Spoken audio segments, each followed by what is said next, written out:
cambiar. Atrévete a vivir.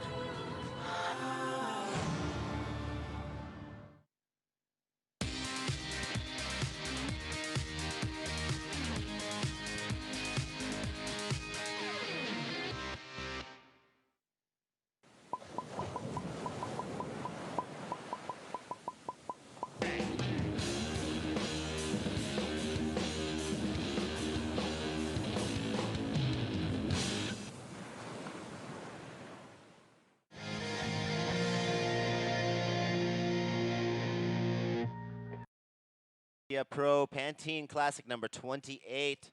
And we've got that nice bright light from the afternoon here. All right, Harrison Martin, nice wraparound, slapping it back off the wash. Nice little under the lip snap. Drawing it back. He's going to let this little inside stand up. This has been paying off for a lot of these guys. And that was a nice combo. So I think that's going to be his opening score. So far we have white, Eduardo Fernandez from Portugal.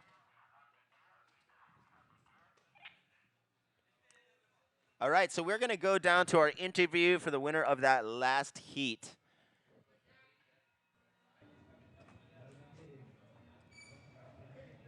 John, are we ready?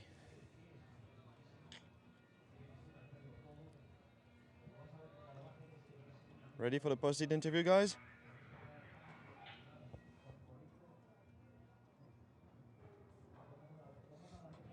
Désolé. Okay, so we'll have a score for Red's last wave in just a moment. Blue has a 1.87 for his first ride. And Harrison Martin put together a really nice combination through the inside. And so I'm looking forward to see what kind of score he got for his opening ride. 17 minutes and 30 seconds remaining. First priority blue, second priority yellow, third priority red.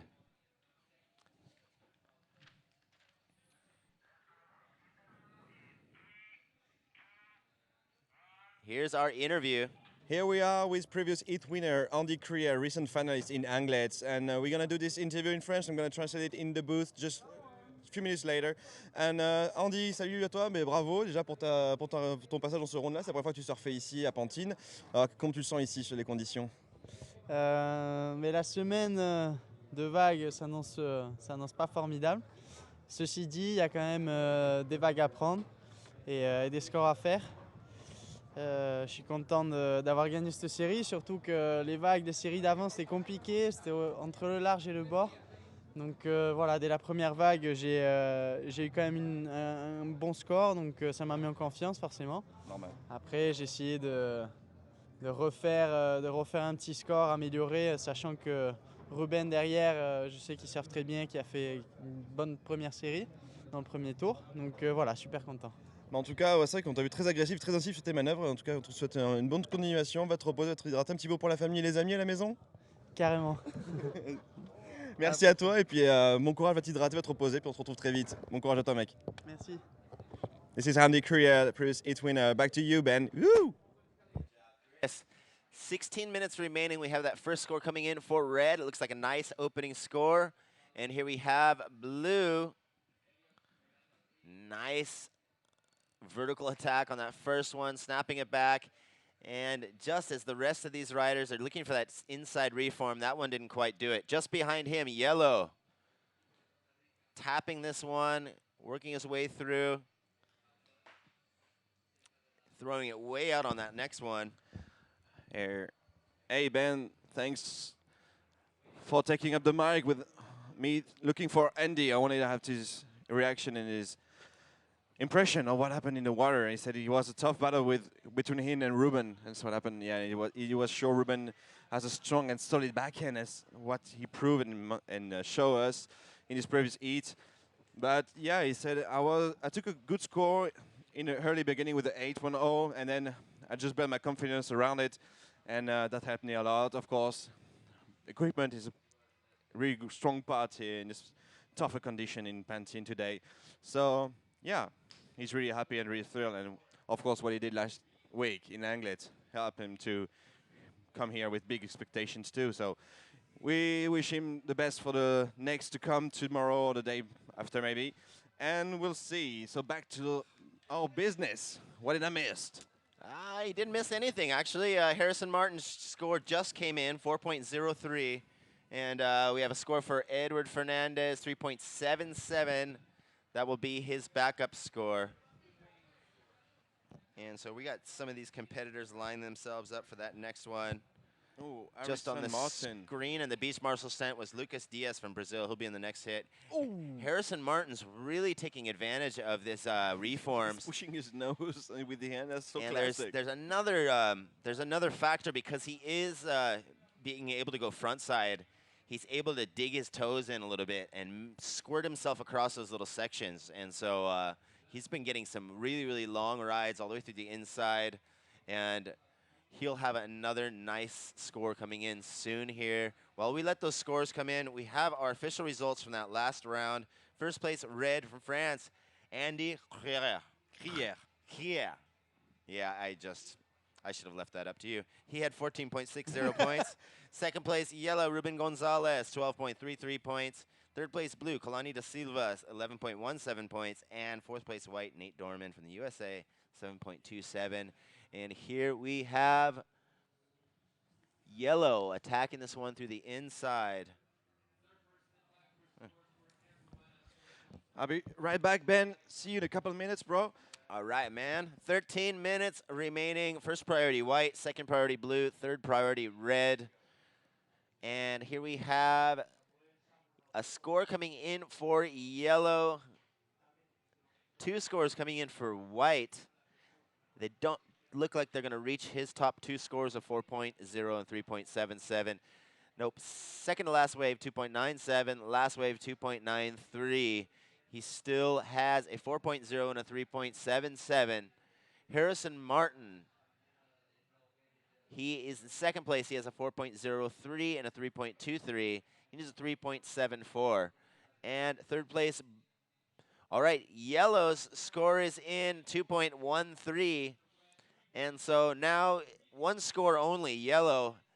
Anthony Fillingham, he has a 2.13. Fourth place now, Elliot Pairata Reed. He has a 1.87 and needs a 5.39. We have 12 minutes remaining. First priority white, second priority blue, third priority red, and fourth priority yellow. So there are the four competitors literally sitting on top of each other here. And we've got that tide has come in. We moved past that deep hole that was giving us so much trouble earlier. And now we're actually starting to see some things stand up. And that is the giant long road that you come over the mountain to this beautiful bay of Pantin. And I remember coming down that road for the first time, hanging out the window like a wild dog, just looking at the color of the water from above. It's just amazing. So 11 minutes and 30 seconds remaining.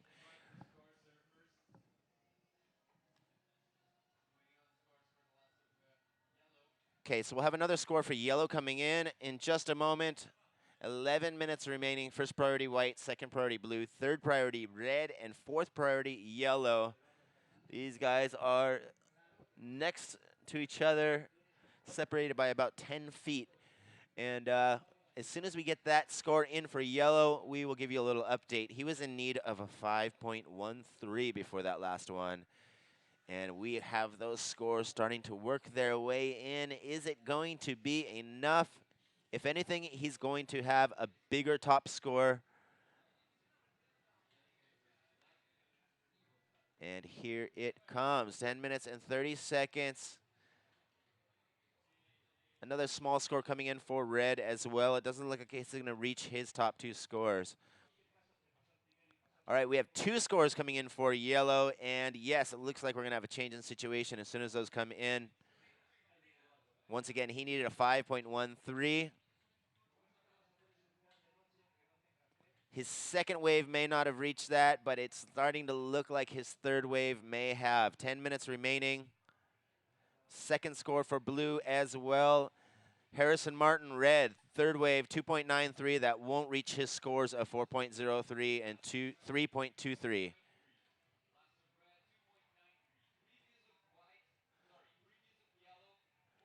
All right, yellow, 6.33 for his last one.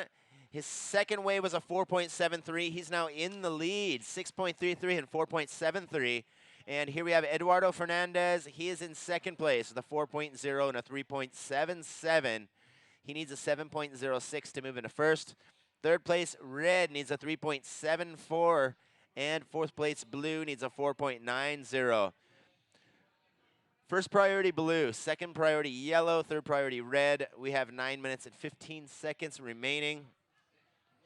And here these guys are starting to see a little bump moving here. See them kind of slithering their way over to the left side. As that tide is sneaking in.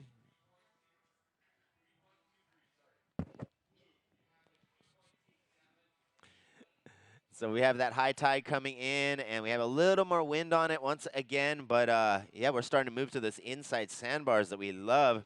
And it's starting to reflect on those points. That last heat, we had some really nice scoring rides. Who do we have here? It looks like Blue, if I'm not mistaken. We're starting to get to that afternoon light.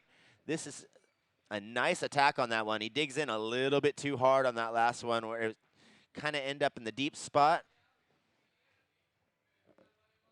And almost try to sneak right back into another one again. First priority Yellow, second priority Red. We will have another score coming in just a moment. 8 minutes remaining. So welcome back, mister. So Yellow, he got a 6.33 for his third wave, popped him into first place.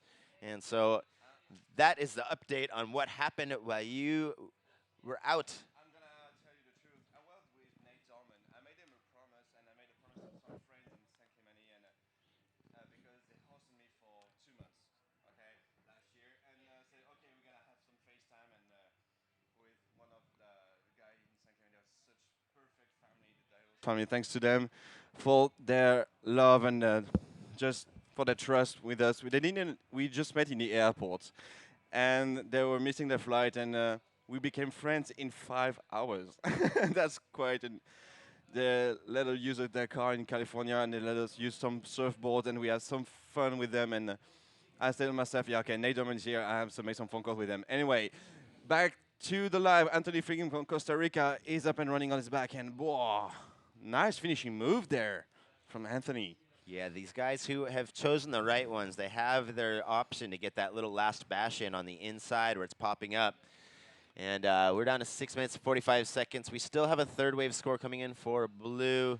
Have a couple more scores rolling in, but you know, sometimes I'm just thinking it's just the magic of the WSL. Like people who are like don't know each other, who are living like 10,000 miles from the contest area, can watch it live. I mean, of course, internet makes things really fast, and everything's going so fast now. But it's just magical in some way. Like this connection can be possible through surfing, through the arts of surfing and the art and the competition side of the WSL, and thanks to them, I've been able to meet so many people in this last 2 years. Just a big shout out to them. And Eduardo Fernandez is trying to take back the lead over Anthony, but he needs a 7.06. Oh, he's gonna have a new score there. Might be his best score, no? yeah, it looks like it's going to be his best score. It's not going to be what he needs to get into first, but here it comes. 5 minutes and 45 seconds remaining. White's last score will be in just a moment here. At the moment, Eduardo is still qualified for the next round, but beware, Harrison Mann needs a little score at the moment, 3.74 to grab the second place over Eduardo Fernandez, one of the oldest guy on the QS Tour. And, sorry, is this Tessa Tiesenek, I believe, on the screen? So yeah, 4.93, that did get up into his top score, and that's making his previous top score his backup score now, 4.93 and 4.0. Yellow now got a 5.80 for his backup score. Now we're talking. So Eduardo Fernandez now needs a 7.20 if he wants to make it to first. Harrison Martin still needing a 4.91. And so Harrison Martin has first priority at the moment. And only 3 rides by him and 3 rides by Blue. They're kind of sitting back and playing it smart, it seems like, being selective, being patient. And so what do we have? 4 minutes and 30 seconds. First priority red. And someone's trying to wiggle their way into this one. It is blue. And that was not a good choice. And so he lost his second priority. And we have first priority red, second priority white, third priority yellow. And that is going to be a throwaway score in just a moment, 0.37. And so first yellow, second white needs a 7.20. Third red needs a 4.91, a very reachable score.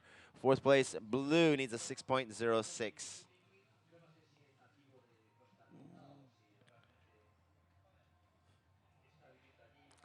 And Less than 4 yellow minutes wanting remaining. the situation. Yep.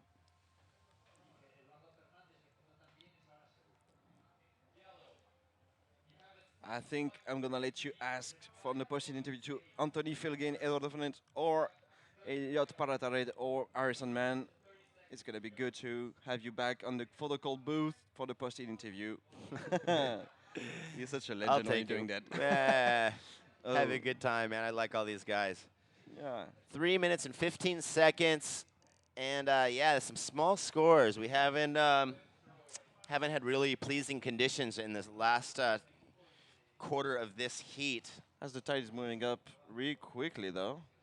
It is, and we don't have our evening high tide on here, but as far as my tide watch goes, it looks like a couple more hours coming in. I know we don't.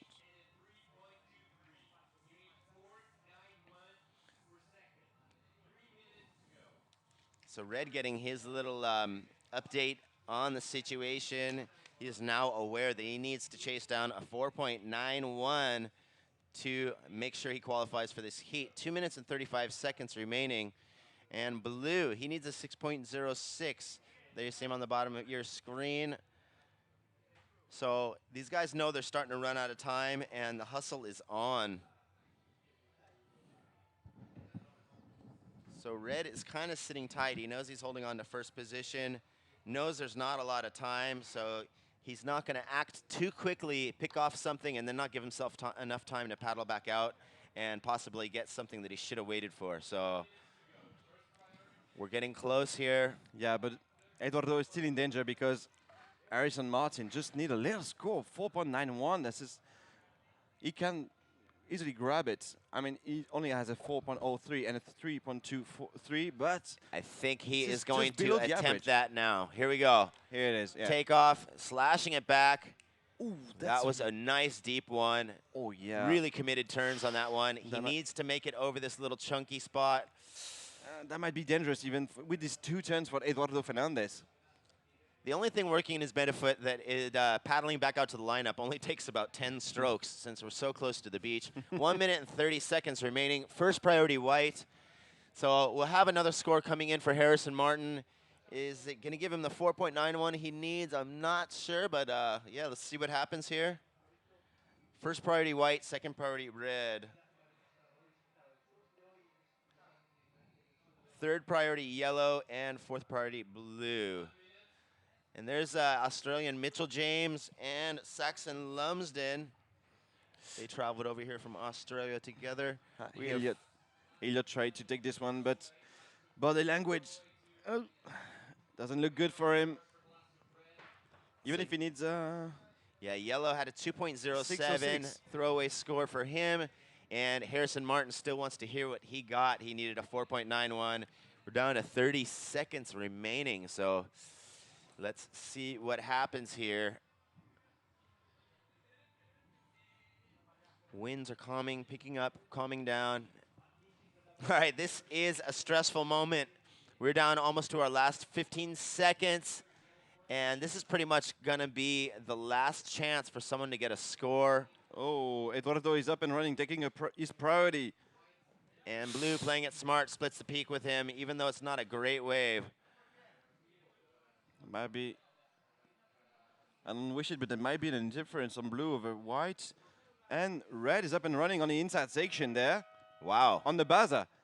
Oh, So we Really missed the vertical, first but- part of his ride. He was Yeah. after a 4.91, but if he made it that far in and he's still whipping out maneuvers, I look forward to seeing what happened in the first half of that one. And That could be a dangerous thing for Eduardo Fernandez. So let's see what happens.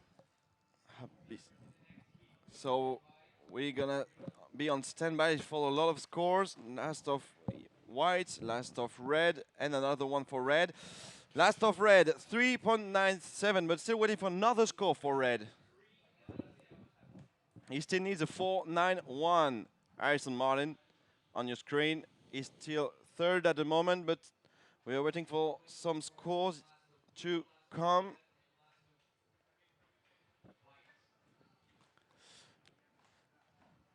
Stand by, stand by. Hustling back up the beach. And here comes that score. And the local surf school, he is on the beach too, but 4.03 for Harrison Martin's last wave. He didn't get the 4.91 he wanted. Anthony Finnegan and Eduardo Fernandez passes to the next round. That was really close for Harrison Martin to grab the second ticket to the next round. He's really frustrated. We're gonna go for a short commercial and we'll be right back. See you in 2 minutes. Stay with us.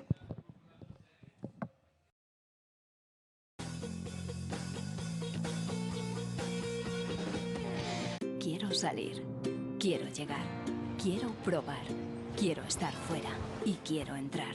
Y una fiesta. Quiero Galicia. Todo lo que deseas, aquí se puede hacer realidad.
Atrévete a vivir.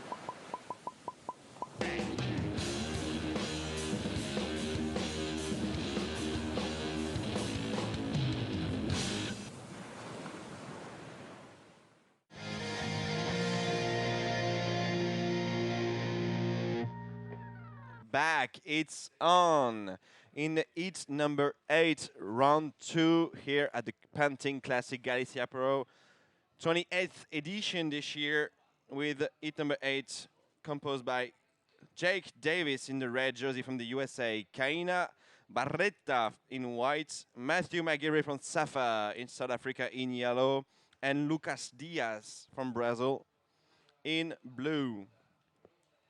Little score posted during the commercial break by Kaina Baleda in white, 1.10, just a little throwaway. As I can see, Mr. Anthony Finnegan coming back to the competition area. And, here is blue up and running. The Brazilian, stay really active on this inside section. Gathering up some speed under the rails. And boom, nice re-entry. It's clean, of course. We would like it to be bigger, but that's the way it is, guys. So waiting for the opening wave for blue, Lucas Diaz. Thanks for all your tweets and your messages on Instagram. Please use the hashtag Pantin Classic Pro. It's going to be more useful for us to click on favorite or retweet. And please download the WSL app on Google Play Store. But here is Matthew Maguire, the South African prodigy. Nice vertical hack on his backhand. It's proven he's been really dangerous. He can be really dangerous in any condition, Matthew. Always a smile on his face. So he's gonna wait for his opening ride for his first score. 21 minutes, 30 seconds remaining here. Priority is red. Second priority is white. Last of Matthew McGillivray in yellow. 4.0 is in the lead. And here's the surfer in white, Kaina Barreta, starting in the foam. Yeah, lack of speed there for Kaina Barreta. Trying to find that reform in the inside section. And that's it for the Brazilian surfer in white, Kaina Barreta.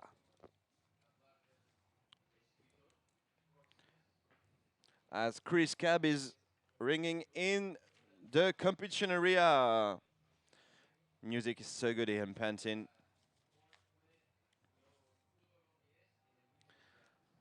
"20 minutes, 30 seconds to go. Last of white, 2.83. Kaina Barreta moved to second.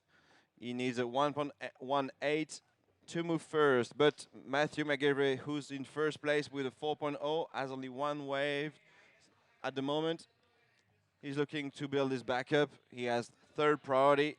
First priority is red with Jake Davis from the USA. Second priority, blue for Lucas Diaz for Brazil. We have we have Ben Way for the post-heat interview. Let's go, woo! All right, I am here with the winner of our last heat, Anthony Fillingham, representing Costa Rica. Great job out there. Well, first of all, I want to thank God for this day here in Pantin. I've been loving it since I got to Europe. It's been going everything good, so happy to make my heat and support my country. Excellent, man. So you were just saying you're the only Tico that made it here. Yeah, there's two Swiss kids they live in Costa Rica. So my friends are here as well, but yeah, I'm the only Costa Rican, like fully native. So it feels good to just be the only one actually representing and making it through the heats. Cool. Well, we were missing our favorite personality, Carlos Munoz, man. He's made it almost every year. He was here last year. And like you were saying, he's out in the prime. So it's up to you. You're the next guard. Yeah, like Carlos and Noe McGonigal and Carlos, they always push me, and they're like, you should start doing the QS this year, and like, we need another Tico, or the more we need in the prime. So I'm there. I'm starting to build points in the ranking. So that was my ideal, like come here and build points, and then maybe go to Brazil if I can get in the 6,000. So yeah, I'm feeling motivated. My boards are running good. So thanks all my sponsors and everybody in Costa Rica, pura vida, y gracias a todos, en especial a mi familia que me han de estar viendo ahorita, y Dino, gracias a todos, eso es para Costa Rica. Pura vida. Pura vida, primero Dios. All right, thanks, brother. So I'll talk to you later, man. Right, brother, thanks. Thank you. All right, you guys. To Anthony Fillingham representing Costa Rica, and to Ben Way. Here it is with Lucas Diaz representing Brazil. Nice opening maneuver there. Oh, going vertical. Nice wave selection for the Brazilian. Passing some foam in rhythm. No breaks there for the Brazilian surfer. Really hyperactive on this wave. Oh, he misses the re-entry. That's unfortunate here. He's looking for 0.26, but he could have scored a big one there. No leash, so he's gonna run to grab his board. 3.67 on his opening ride. Waiting for the last of blue then. And again, congrats to Anthony Fillingham and to all the Switzerland boys, the Sok brothers who lives in Costa Rica too. And shout out to the family. Great human being, Anthony. The last one after Carlos Munoz to represent Costa Rica in the qualifying series here on the WSL event. Here it is, Kaina Barreta do Brazil on his backhand. Trying to manage to find some speed there and hit the foam. Wow. Going radical and vertical on the last turn and trying desperately to find the reform, but it's the end of the ride right now. He's looking to improve a 1.18, waiting so for the last of blue and the last of white, both Brazilian, waiting for their scores.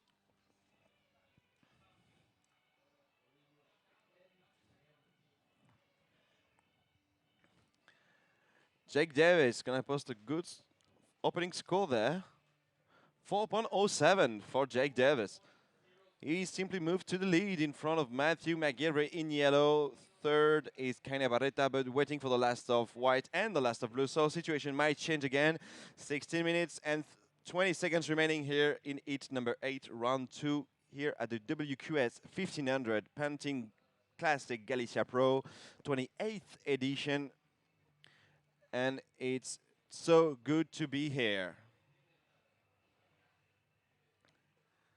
These days are going crazier and crazier.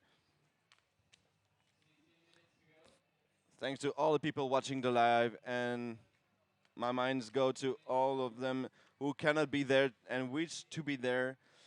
And of course, all the people watching this WSL contest all over the world from their screen at home. They might be working, they might be at work or at home relaxing on vacation. They are still watching WSL competition, and we are so proud to be there with you, spreading the love and spreading the fun. As my fellow roommate and colleague is coming back to the booth, Mr. the one and only, the mighty Ben Way, 50-50. All right, mister, here we are. 15 minutes remaining. And waiting for the last of white and the last of blue. Nice, both Brazilian caught 2 nice waves. And I think they might be the best calls for both of them we're waiting for. Cool. So, yeah, we got some points opening up this heat. Jake Davis from USA, 4.07. Oh, this is kind of Barreta again. Trying to manage to find some speed. I think he has some trouble with his equipment because he's always pumping to gather some speed under his rails. But I don't know why this one's not going to be in his 2 best scores.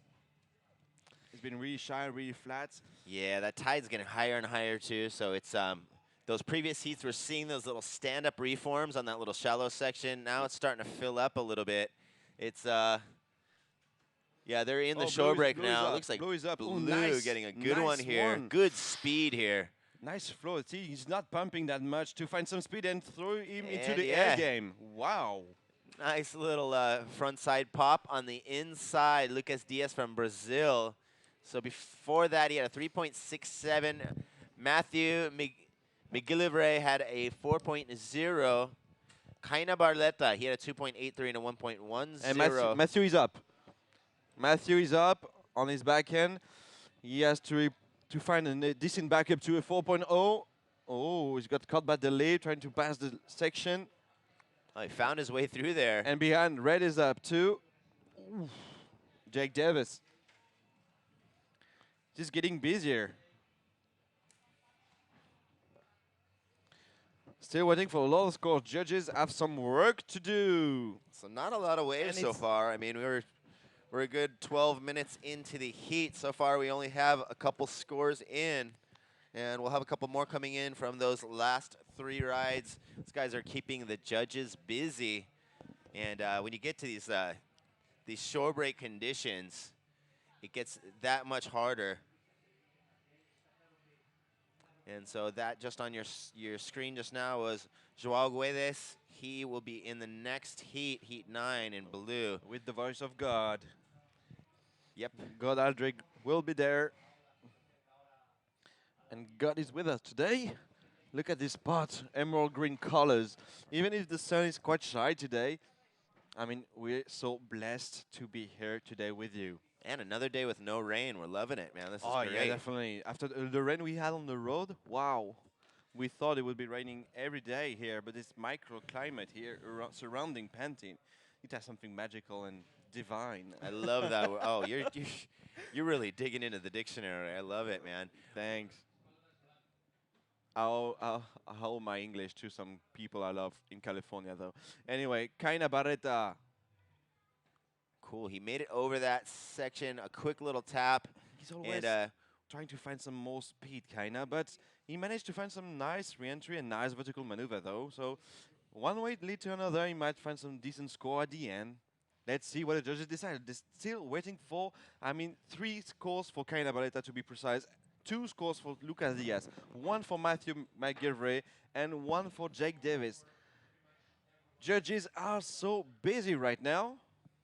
Yeah, and as you can see, you were just saying, he's hopping. You can see the outline of his board when he kicked out on the inside. It's not a groveler, you know. You can see it's got a nice pulled-in tail, something made for a little more punchy waves. So it is going to take kind of hopping, fighting that rocker, and trying to get it over those flat spots, just trying to stay afloat. While some of the other guys have been opting for a little bit more of a groveling design with a little bit more width to kind of push them across these flat spots. So you can see the guys who are kind of relaxing in between the maneuvers, and then the guys who are really having to fight. It's all up to the equipment right there. And you were right, because Lucas Jets was quite impressive. His flow was like perfect. He didn't have to manage to find some speed, and we might see the replay of the last from Kaina Balletta in white. Yeah, so hitting it, Scores are coming through, bro. fighting his way through the inside here.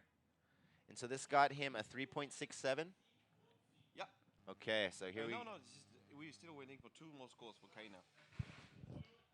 Okay, so yeah, this is a long combo, and I would expect it to be a little bit higher than 3.67, especially with that little last tap on the inside, completing it. 10 minutes and 30 seconds remaining.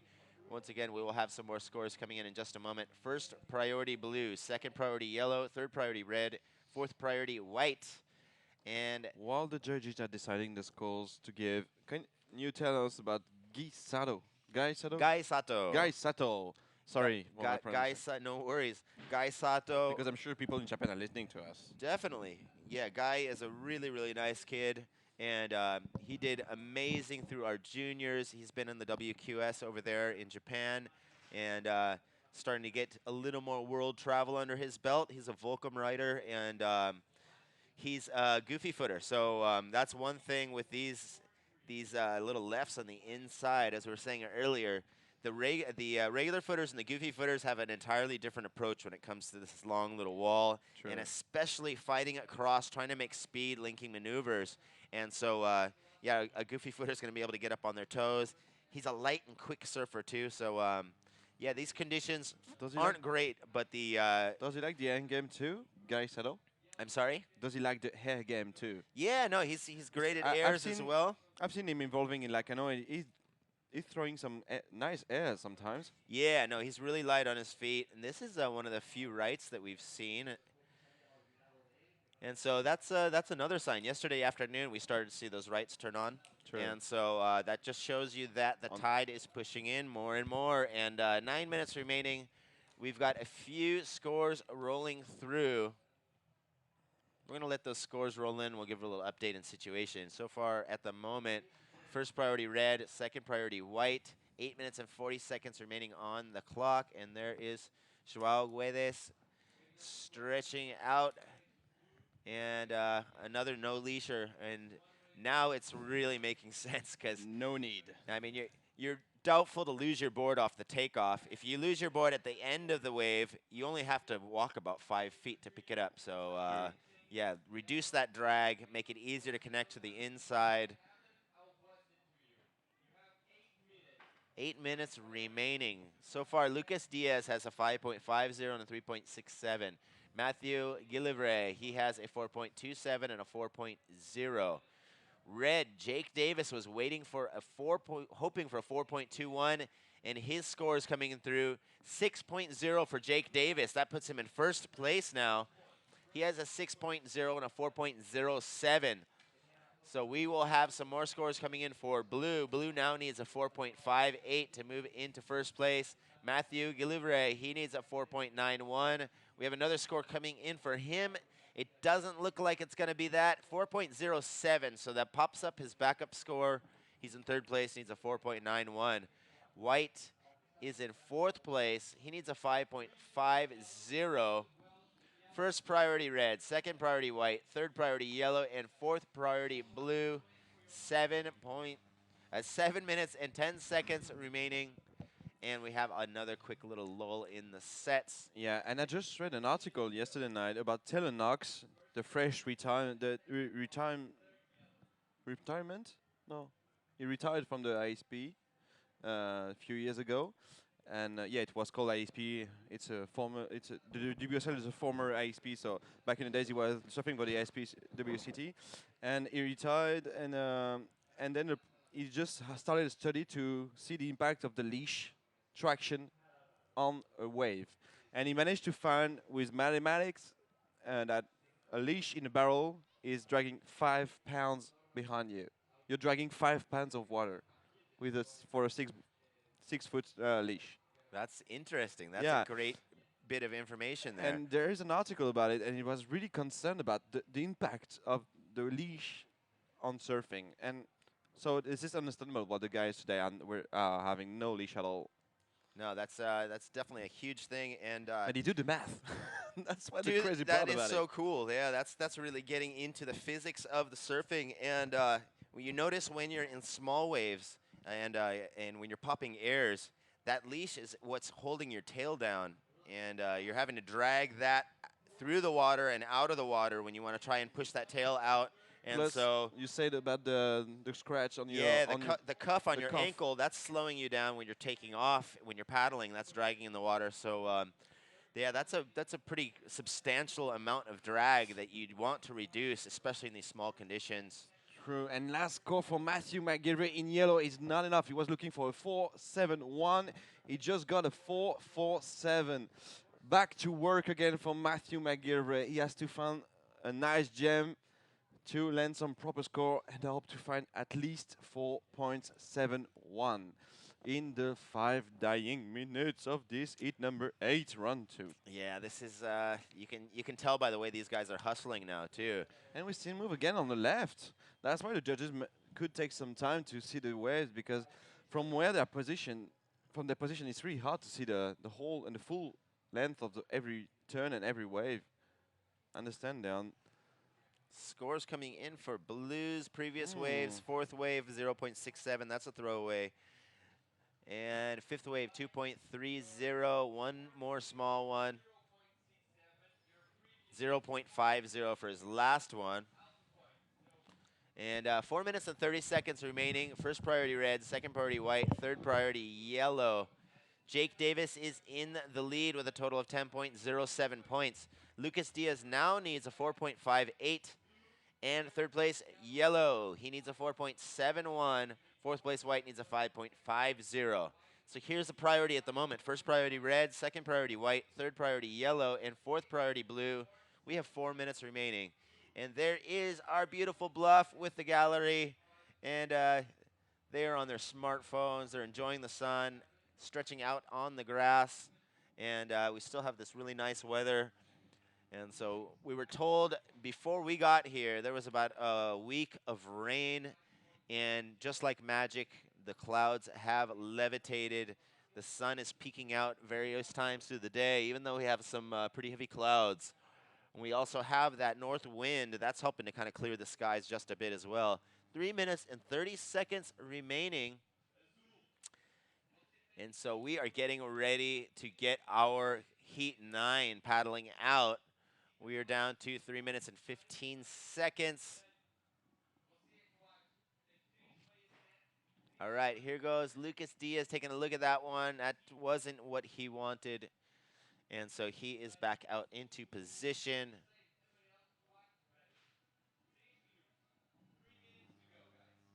And so we see these guys hustling.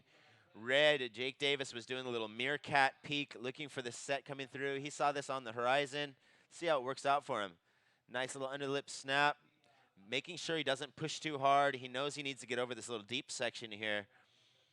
There he's tapping that whitewash. Another little tap here, getting up and under that one. And he's keeping it going. And a little windshield wiper. That was a cool kick out by Jake Davis. He just wants to defend that first place position. Lucas Diaz needs a 4.58. His last one is going to be a small score. That'll be in just a moment. 2 minutes and 15 seconds remaining. First priority white, second priority blue. And so we have Jake Davis in the lead. He has a total of 10.07 points. Second, Lucas Diaz needs a 4.58. Yellow, Matthew McGillivray needs a 4.71. Fourth place, white, Kaina Barletta, he needs a 5.50. We are down to just under 2 minutes. First priority white, second priority blue, and third priority yellow. And so things are getting stressful for second, third, and fourth, especially for third yellow needing a 4.71, fourth white needing a 5.50. They're getting less and less time to catch up on that. And I don't see a lot of bumps out there on the horizon. So we hope to have a little set within this last 1 minute and 15 seconds of this heat. Let's see if something pops up on that little inside shore break sandbar. Wow, and here we have a big score. Big change in situation. White, Kaina Barletta, 6.17 for his last wave. That moves him into second place. Third place, blue, now needs a 4.35. Fourth place, yellow, needs a 5.38. We have 45 seconds remaining, and here is that replay. There was that replay. Okay, we have first priority white, second priority blue, third priority yellow, and fourth priority red. We are running out of time, and what a shocker for Lucas Diaz. So here's white. You can see him digging in, finding places to hit it, and you can see the little cross chop and little deep spots that he's having to make it over, working his way all the way through the inside. Just gets over this little deep spot on the inside and gets this nice finish. That's what gave him 6.17. He reformed it, he tapped it front side, and that's going to wrap it up. Wow, what a shocker. So we have just finished that heat, and we are going to go to commercial. We'll be back with our Heat 9 in just a moment.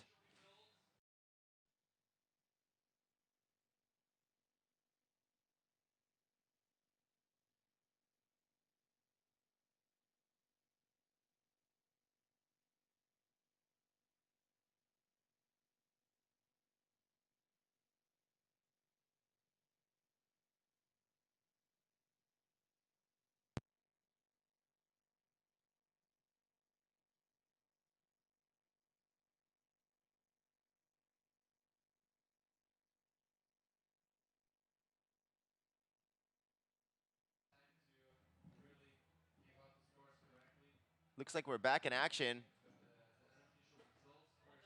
Aldrich God putting a very, very dramatic attack backside there, hitting it under the lip, opening up this heat in the first 30 seconds of the heat. So we have just started our round 2, Heat 9. So in this Heat 9 in red from Japan, Gai Sato. In white, Max Longhurst from Australia. In yellow, Aldrich God from France. And in blue, João Guedes from Portugal. So just under 24 minutes remaining.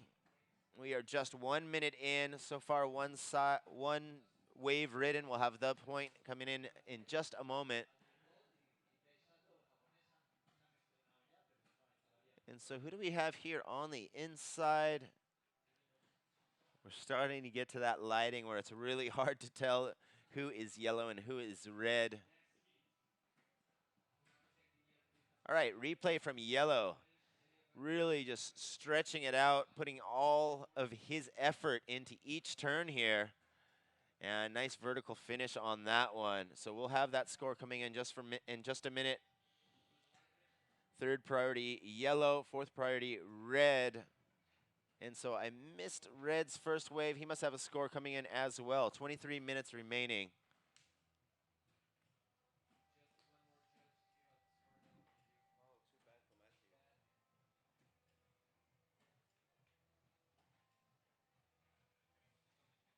All right, here we have yellow's first score as well as red's first score coming in now.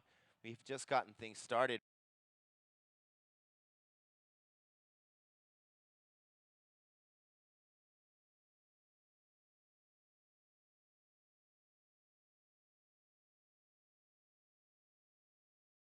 Midi and Saxo up in the viewing area for the competitors. 22 minutes and 15 seconds remaining. So the competitors we just saw on the patio, Mitchell James and Saxon Lumsden, as well as this Max Lunghurst in the water right now, have all participated in our WQSs in Japan as well. They're all great surfers, and still some young guys with a lot of talent, big future ahead of these guys. So we've got these higher tide conditions. We're still not at our max high tide. These guys are really close to the inside. And I'm going to spin over and have a talk real quick with the winner of our last heat, Jake Davis. Yeah. And let's hope for some more from your home waves. country, so let's do it. You. Thanks, Ben. Watch out for the mic cable, bro. You're so pumped up to see and meet Jake Davis. I understand you. Oh, yeah. Aldrich God, the French surfer in white, is still in the lead with an opening wave at 5. Here's Honi Anwar from Indonesia. He was the wild card back in the days in Caravas in 2013. I was in the booth with my colleague Cedric commentating this in French. It was so fun back in the days, a lot of fun. And Max Longhurst from Australia and Raul Guedes from Portugal in blue still need an opening wave after 5 minutes. Nothing under the fins for them. Waiting patiently for some gems. Here is Mr. Guy Sato from Japan. Wow. Nice little top turn then. Boo! Fins out on the foam. Really radical on every turn. Trying to find any position, yeah, on the curl for the reform. And here it is, finishing nice and well this wave. He already has a 3.17 Guy Sato. And he needs to back it up, but it might be his best score. Here, have a proper look at the replay. Nice tail release on the second turn. On the foam, no lose of control. Always radical. You can feel the determination in his surfing. Impressive surfing from Guy Sato from Japan in the red jersey. He's looking for 1.84 to take the lead over Aldrich God. Aldrich God, we missed him on the previous round. He escaped us on the photo call post-it interview. He's in the first place. But it's gonna change for sure. Last score of Guy Sato is coming through as Dean Bowen, the Australian guy, is leaving the contest area. 5.83 for the last of red. Guy Sato is in the lead with a total of 9.0. Second, yellow Aldrich God from France. Third and fourth, Max Longhurst and Raul Guedes. Doesn't have any score at the moment. Waiting for them to score.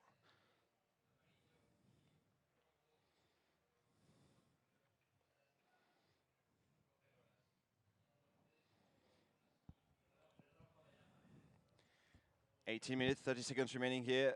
Heat number 9, round 2. At the Pantin Classic Galicia Pro 28th edition. And we have the post-it interview with Ben Whale in 2 seconds. It's a you, Ben. Go for it.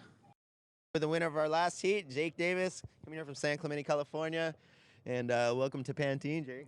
Oh, thanks. It's kind of hard out there. It's pretty slow, but if you wait with priority and play your cards right, there's definitely a couple to be had. So the waves were maybe like a day at T Street where you wouldn't normally surf.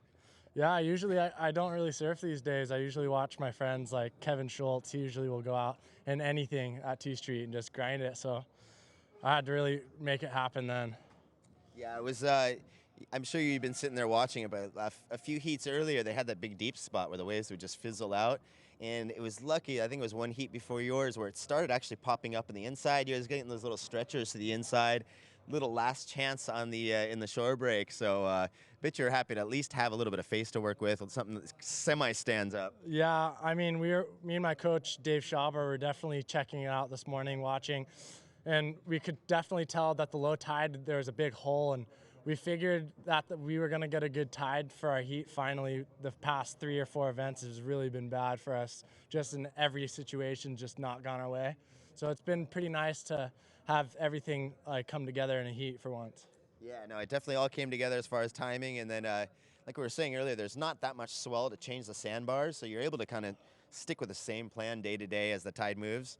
And then you got the crazy extreme tides. Have you ever seen the tide move this much? No, the only place I've really been with tides that are like even close to being this big is Panama, the Pacific side of Panama.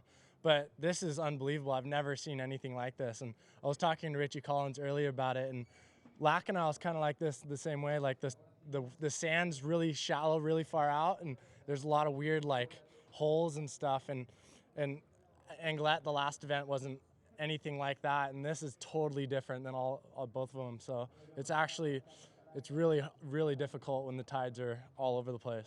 Yeah, this is the first time. The first time was last year when I came here. We had tons of swell, and it was really pushing the sand around. This time it's just kind of fluttering through, but you guys are doing a great job, and I'm sure it feels good to win your heat. Yeah, it feels really good. All the free surfs before this event was nothing like this. It was like 6 foot. The first couple days I got here, it was overhead at least and pumping. So this is completely different world compared to that. Well, we hope to have a little bit better surf, but at least you're ready for anything now, and we look forward to seeing your next round. Yeah, thank you. All right, thank you. That's Jake Davis visiting us from San Clemente. Back to the booth. Thank you so much, Benway, and thank you, Jake Davis, the rider from San Clemente. And here is the last ride of Yao Guedes from Portugal in the blue jersey. Really radical on his first turn, even if the wave is kind of mellow and pretty windy, and he managed to find the foam re-entry. Yes, San Clemente. Everything's turning around San Clemente right now. Weird, I don't know why. Here's the replay of the last of Yellow Hadric God for the French rider on his backhand, trying to find some speed there to eat another time the lip. Thanks to WSL for those replays. Thanks a lot, guys. You're doing an amazing job since the day one, and even before when you were installing the whole thing. That's impressive. 40 minutes, 30 seconds remaining, and still in the lead from Japan, Gai Sato in red. Second, Aldrich God, who just landed a 3.1 as a backup, is still second. He needs a 4.01 at least.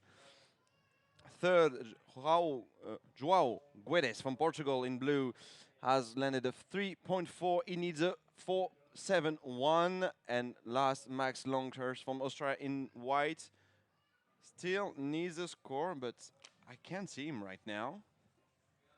I don't know if he showed up. Aldrich God, again, he wants to keep the first place at all costs. Nice re-entry, re-vertical there from Aldrich God. And yeah, if you're lucky enough to go to the US on some days, definitely go to Seal Beach, San Clemente, and Huntington Beach. Those spots are just diamonds. Anyway, this is the replay of the last wave from Aldrich God. Not easy to surf, but there, really crucial re-entry at the end to show the judges he can go vertical. And that's how how it's all about. Trying some filters, guys. Well, I heard about some diamonds. That's all I heard. Yeah, because Jake Davis is San Clemente, Nate Drummond was from San Clemente, from San Clemente too, and many surfers from the US are raised and born in San Clemente. And I was just telling our audience that if they are lucky enough to go some days in California, the spots like Huntington, San Clemente, Cottons, Trestles, and even Seal Beach are just diamonds. That's my point of view. No, they are. You've got some really good variety of spots with really consistent surf. It lets you really stay on your game. And yeah, that was a funny surprise. Jake Davis's coach and filmer was one of my elder surfer buddies from Oceanside from when I was a kid. Classic. Hadn't seen him forever. That was a real trip. Like, you there? Yeah, and he said my buddy was bugging him to bring a board back for me to California. That's some funny news, man. So, look at our boy Guy Sato, 5.83 and 3.17. We had long breaks in his heat. Even with 12 minutes to go, little few waves surfed in this heat number 9. Tide's getting really high here, man, and we Only 6 waves surfed. walking outside too, man. It's getting really windy. So 7 waves, sorry. it's enough work just to try and make speed on these little lefts. But if you have that wind just gusting against you, there is. We were talking about drag on the leash, man. If your body turns into a sail in the wind pushing against you, Yeah. that's a lot of forces that are Against making you you. exert power. Yeah. But Aldrich God, he's got a good score coming Here. in now. We can see the Renault Kadjar staff on the beach. They have really nice tent with nice sofas. When you can observe the competition from there, like a VIP Renault Kadjar place.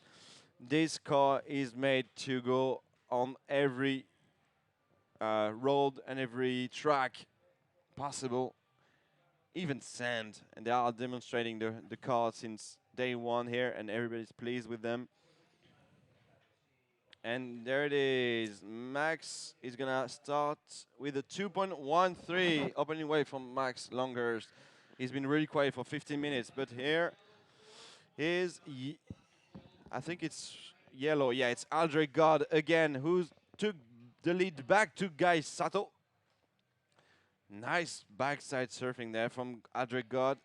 Oh, really radical. Yeah, really radical, And really vertical on that one. He got a 4.90 on his previous wave. That put him in first place. We'll have another score for that last one coming in. And so Guy Sato got bumped into second place. He needs a 4.07 now. Joao Guedes, he is in third place. He needs a 5.61. But here we have a big score. Aldrich God, 7.0 for that last one. Top score of the heat right now. So here we go, 7.0 and 5.0. Guy Sato now needs a 6.18. Joao Guedes, he needs a 5.61. And Max Longhurst, you need a 6.87. So far, he has one opening score, 2.13. First priority red, second priority blue, third priority white. And we have 9 minutes and 45 seconds remaining. At the moment, pressure is on Guy Sato's shoulders because he's in danger, because behind him, Joao Guedes from Portugal and Max Longhurst from Australia are capable of bringing the second ticket. So, And here goes Guy right now. let's do it, man. Is he going to...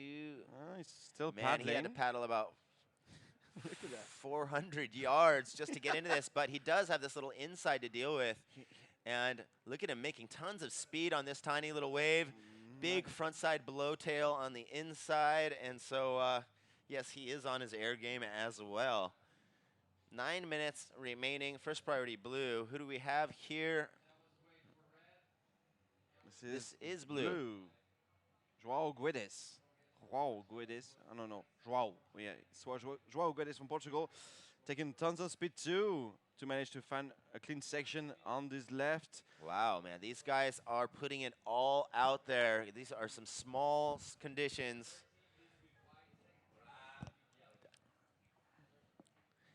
So we have 8 minutes and 30 seconds remaining. First priority white, second priority yellow. And so Guy Sato bumped into second place. It's the replay, and you sense the determination in every turn from Guy Sato. He has the will to do well. And here's the replay from the last of Joao Guedes. Same, paddling 400 yards, but managed to take off and having a first huge turn. Really radical on the second two. Yeah, And pushing a lot on his back foot on the third one. some really aggressive surfing by Joao right there. And well, you're seeing some of these guys just trying to make sure that they keep their speed up. Yeah. He was really putting a lot of pressure into every turn. And yeah, what a good job for him making it all the way through. Surf School, the Pantin Surf Club on the beach.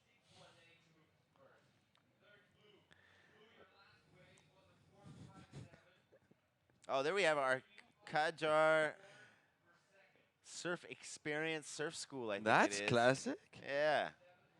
4.57 for blue. So 7 minutes. 7 minutes remaining. First priority white, second priority yellow, third priority red. We have yellow in the lead. He has a total of 12 points. Guy Sato from Japan, he's in second place. He needs a 6.18. Third place, blue, Joao Guedes. He needs a 5.04. And Max Longhurst, so far just one ride, 2.13, and he needs a second score. He has first priority at the moment. And still quite a bit of time, 6 minutes and 45 seconds remaining. Still a bit, but somehow the set is coming really quietly here and taking some time to arrive. You can see, even though at the end of the bay, it's really shy to enter the bay with the tide pushing up. We didn't see this kind of land we saw this morning on the low tide. We saw some lines in the far back though, but the wind coming from the north pushing them south, and it's not allow them to enter the bay of Pantin, which is nice re-entry there from Guy Sato. We missed that. Sorry, we just turned back to see the ocean. I'm asking nicely to see if we can see the replay, please. Oh yeah, you guys are great. He's taking his priority over Max Longhurst from Australia. So it looks like a little bit better wave selection on this one. Nice little slash back there. Slashing it back again, fitting in turns wherever he can, and nice solid ending on that one. He needed a 6.18 to move into first place position. Let's see what happens here. We have 5 minutes and 30 seconds remaining. Aldrich God, he is in the lead. Guy Sato was in need of a 6.18 just before that ride. We'll have his score coming in just a moment. I don't know about you, but I think he might replace his backup, not his top score. Oh yes, here it is. Yeah, 4.07, so he still needs a 6.18. And here we have white, Max Longhurst for his second score. Just one tap.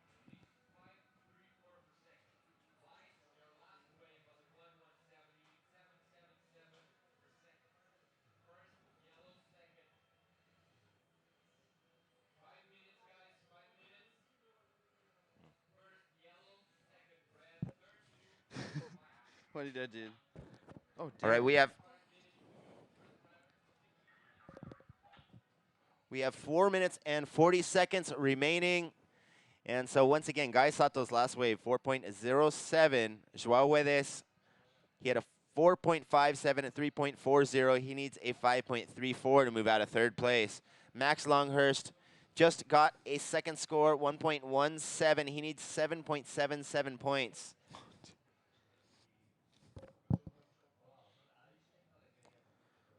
Four minutes and 10 seconds remaining. First priority blue, second priority yellow, third priority red. And so not a lot coming out. These guys are kind of sitting still. We are getting close to our high tide, and so it's no mystery that things are slowing down here. And who do we have here? In yellow, it's Marco Giorgi from Uruguay. I met him in Lacano. He's such a nice guy. He's been on tour for like decades because he's speaking with such experience of all the spots. Ooh, nice nap there again from Joao Guedes from Portugal. Managed to find some speed, but he's sank the nose. And just behind him, it's Max Longhurst, the Australian who's been really shy, but couldn't find any section, any speed.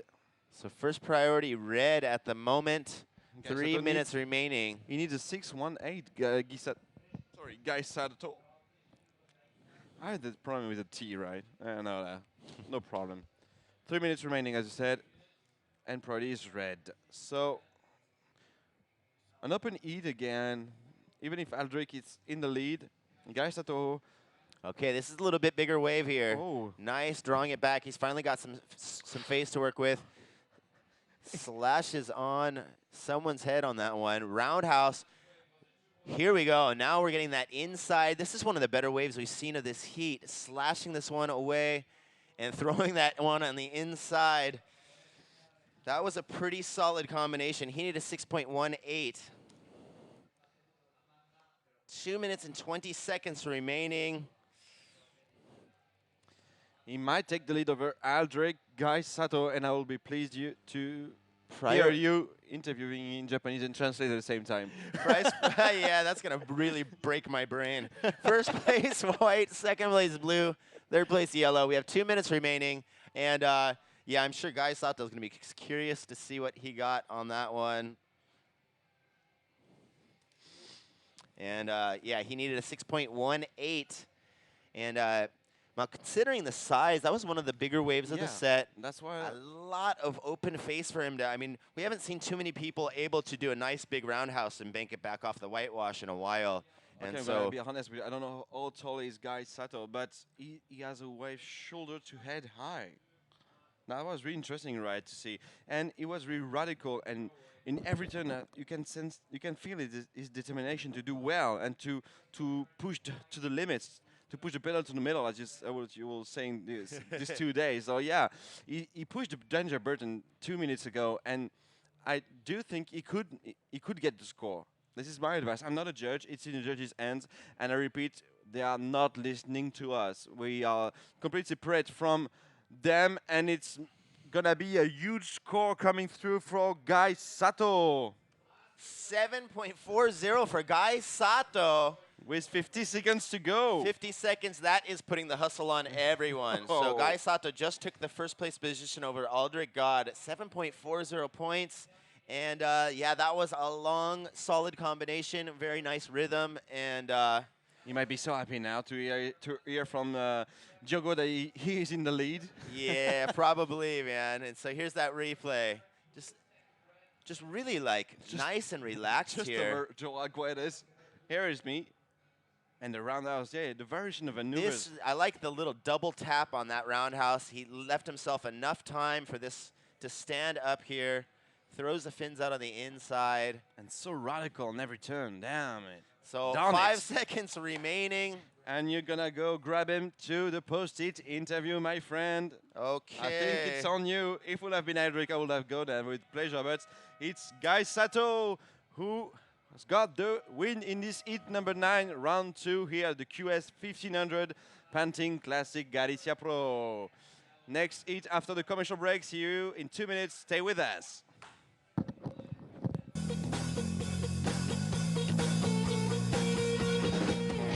Quiero salir, quiero llegar, quiero probar, quiero estar fuera y quiero entrar. Y una fiesta. Quiero Galicia. Todo lo que deseas, aquí se puede hacer realidad.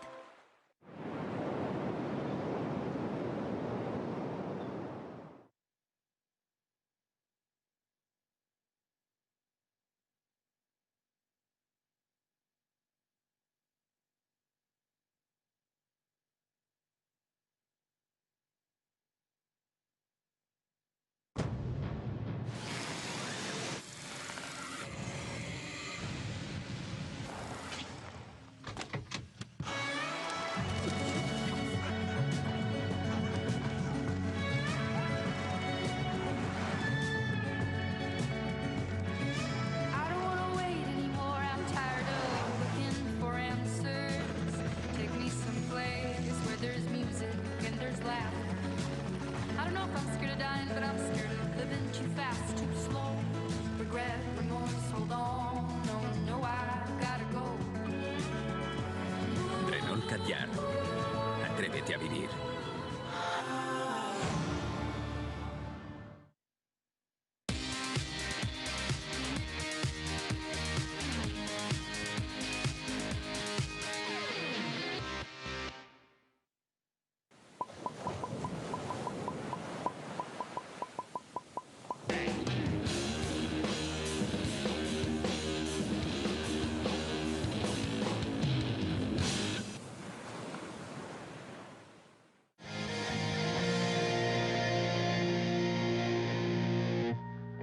All right, ladies and gentlemen, here we are. We are back. We are in a round 2 heat number 10. And in that previous heat, Japan's Guy Sato snuck into first place in the very last 3 minutes of the heat.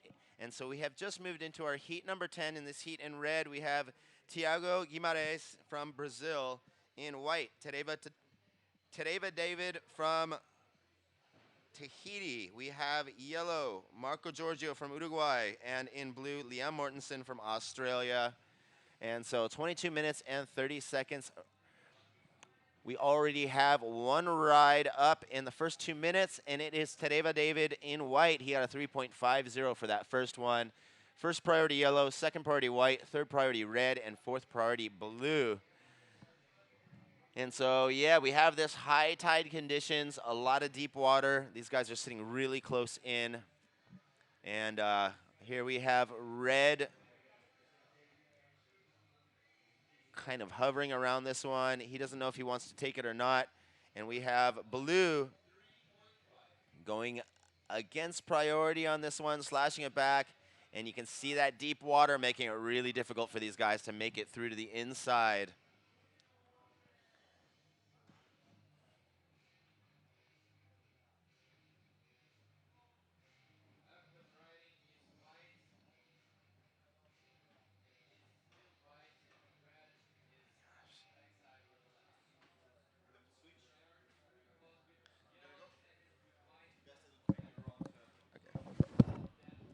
All right, so I'm going to hand the mic over to my neighbor here, Chris, while I go find my buddy from Japan, Guy Sato. Okay, with 21 minutes remaining, here's the situation. Tereva David from French Polynesia in white is in the lead, but priority goes to blue. Liam Mortensen from Australia. Beware of him, he's really dangerous on his forehand and also on his backhand. Marcio Giorgi from Uruguay is in yellow, he's third at the moment. He needs a 3-5-1. And Thiago Guimarães from Brazil is in red. He needs a 3-5-1 also.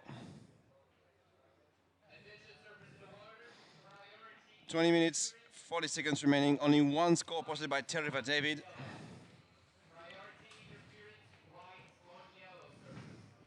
Oh, nice. Right there from Thiago Guimarães do Brazil in red.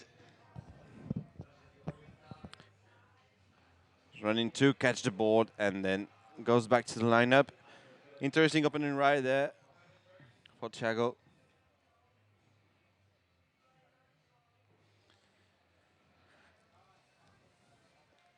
Has the tide still pushing up.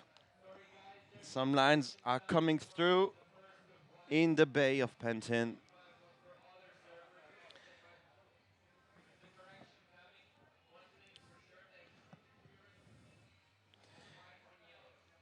And here is Liam Mortensen getting ready to paddle, and he has takeoff on his backhand, on the left, on the foam, trying to pass the section, and in the lip again. No, on one foot, but passes behind the lip. Go back to the net, mate, and see what you can do.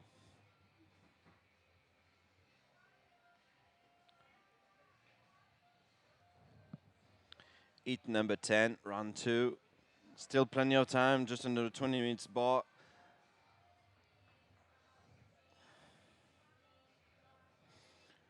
The party is starting here. Music is loud. You're at the Pantin Classic Galicia Pro. Here's Liam Mortensen on the inside section. Wow, really vertical on that one. But I don't know if the judges will allow it like completed, full completed. It might be almost completed here.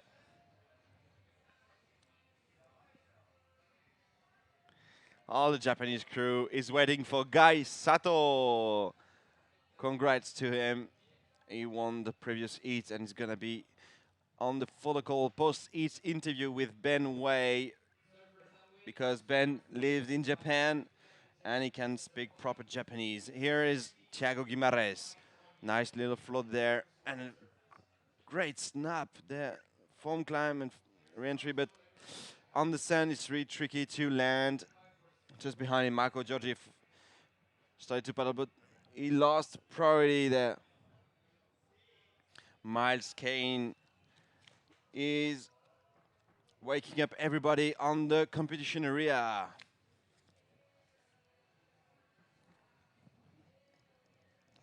Yeah, music shows are just great here. The DJ every day passes the best tune to keep everybody awake and to keep the crowd shouting and singing. Sometimes, yeah, you can see some people like knowing the lyrics. It's so funny. Everybody's smiling. So good vibes here at the Pantin Classic Galicia Pro. 17 minutes, and at the moment I don't have the scores. Okay, Marco Giorgi is in the lead. 3.67. Waiting for a lot of scores. First of yellow is a 3.67. Sorry, the scores were a little bit messed up as I joined Ben Way in the commentary booth. So let's start it fresh. Marco Giorgi opening ride is a 3.67 and his second ride is a 0.50. Second, Thiago Guimarães. Third, Terva David. And fourth, Liam Mortensen have no scores yet. Little problem with the scores, and it's back to normal.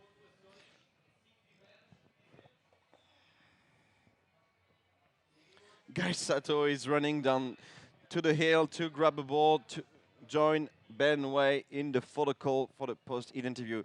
And here is the first opening ride of Terva David. 3.5 is second at the moment. 60 minutes, 20 seconds to go here. Hit number 10, and here is Terva David from French Polynesia on his backhand. Trying to get some speed, little shy turn, trying to pass section and not getting close.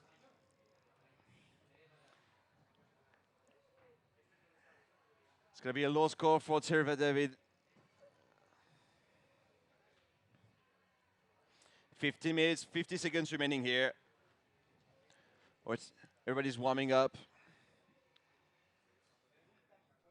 And still no scores yet, but Ben Way is with Mr. Guy Sato. Let's go, Ben. Rip it up. All right, I am here with the winner of our last heat all the way from Japan, Guy Sato. Guy, お疲れ様でした。ありがとうございます。かなり難しいコンディションでよく頑張りました。そうですね、なんか波来なかったらやばいなと思ってたんですけど、最初に3点とあと5点出して、でもう1個点数欲しいなと思ってたんで、6分ぐらいでセット来てくれて、で7点出してよかったです。はい。So he was saying, yeah, it was really tough. First he got the 3, he got a 5. He's really not really getting the waves he wanted, and then within the last 6 minutes he got a 7. It gave him what he needed to push through to first. ギリギリ最後まで2番に行って、フランスの1番だった。それもそんなにずっと2番にいた。そんなに厳しくないけど、もう結構喜んでたでしょ。うん、そう、最高だった。でも最初1番だった子はそのアングレットでも当たってて、そう。今回はまた一緒でビビった。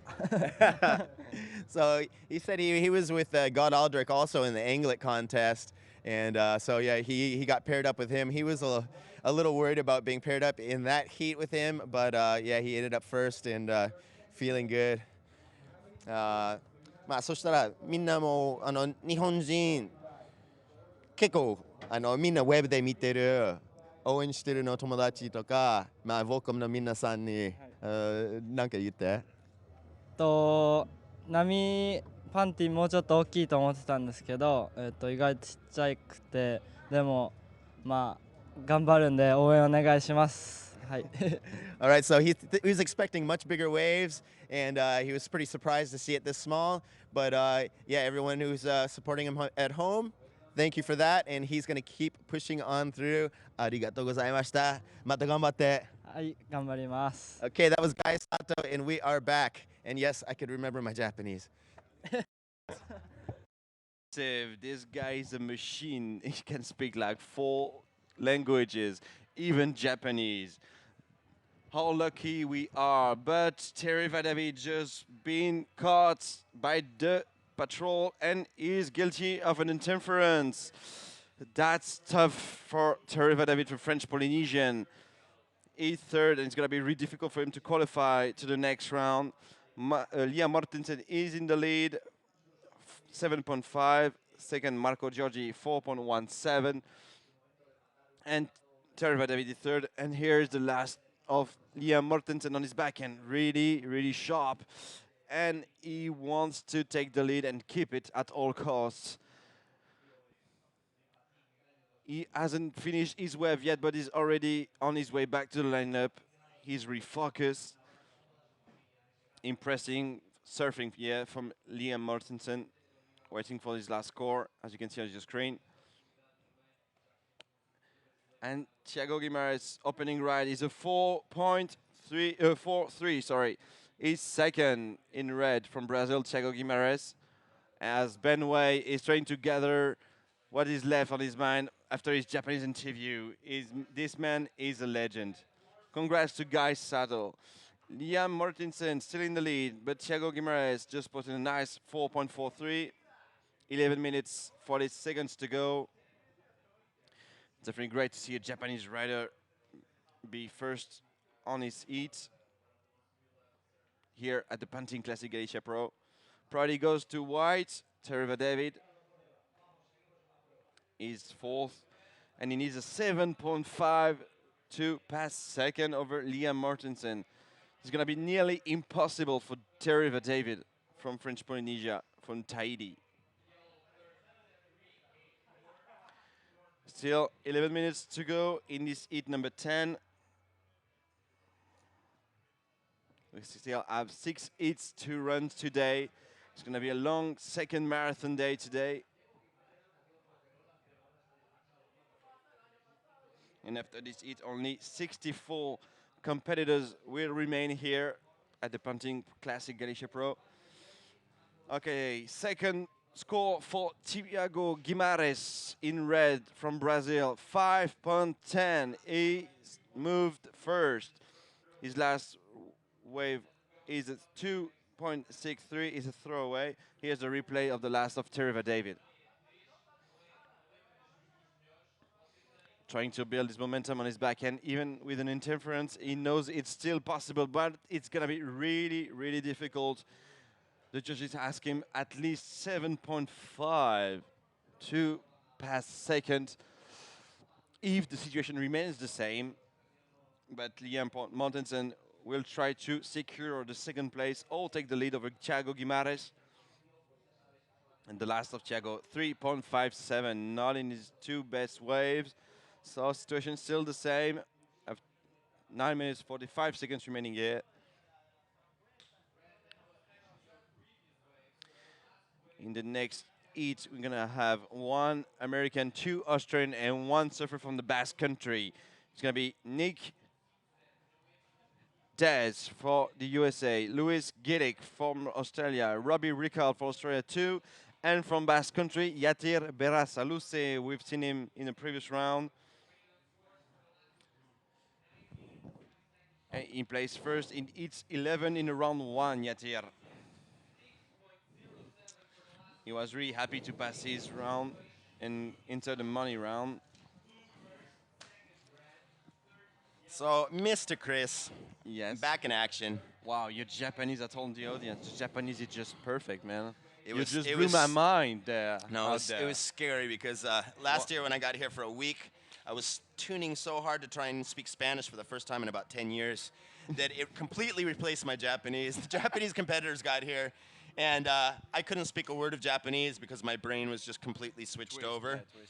And this year, now that I'm back, I got to tune up last year on the Spanish. It doesn't take as much brain work. I was so glad that I didn't end up speaking Spanish to poor guy.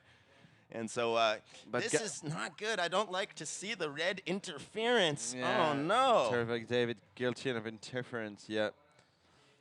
So 8 minutes and 20 seconds remaining. Not a lot of waves are ridden. We got some Yeah. pretty still water out there. What's And going on here? Since Liam Mortensen just posted a nice backup score, he replaced actually his best score of 4.67 as a backup because he's just landed a 6.07. It's going to be nearly impossible now for Tereva David. He needs a 9.53 at least to get second over Thiago if the situation remains the same. So that's almost impossible for him. But in the lead, Martin from Australia in blue, asking, as you can see, raising his arms in the air. That means he wants an update from the beach speakers. Diogo. Second from Brazil in red, just on a little bit far up front on the right of the screen, Thiago Guimarães.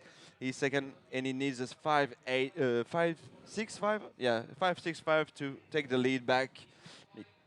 Third is Marco Giorgi from Uruguay. Here's the replay. Oh, no, sorry. Marco Giorgi from Uruguay in yellow. He needs a 5.85 to pass second over Thiago. And here's the interference of white on yellow. Terva David guilty of interference over white. Yeah, it's Marco Giorgi. Bad call there from Terva David. Yeah, that's a rough one. So interference call means his top score is going to get chopped in half. Yeah. 50-50. 50-50. And that's why he needs a 9.53, sorry. Yeah.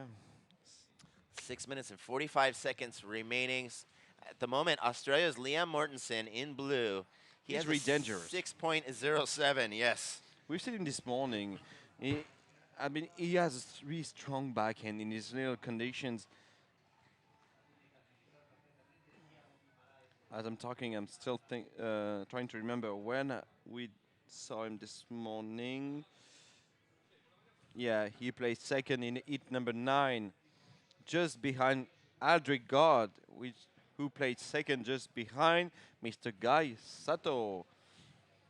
But yeah, I think you must keep your Japanese because Guy Sato might be one of the outsiders here at the Pantin Classic Galicia Pro, bro. Don't you think? Yeah, he's. I think he was hoping to do better in France, and he's already over here cruising, man. And he's such a really soft, cool kid, and really respectful. He's got a ton of talent, but yeah, no, he's. It's going to work in his favor that he's not real full of himself, I think, you know. And so, yeah, he's just going to keep doing his thing, and hopefully it works out for him. 5 minutes and 30 seconds remaining. Liam Mortensen, first place. He has a total of 10.75 points. Second place, Red, has a total of 9.53 points. Third place, Yellow, needs a 5.86. And fourth place, White, needs a 9.53. So at the moment, 5 minutes remaining. Look at these. They're just completely sitting down. There's not a lot coming through. First priority, Yellow. Second priority, Blue.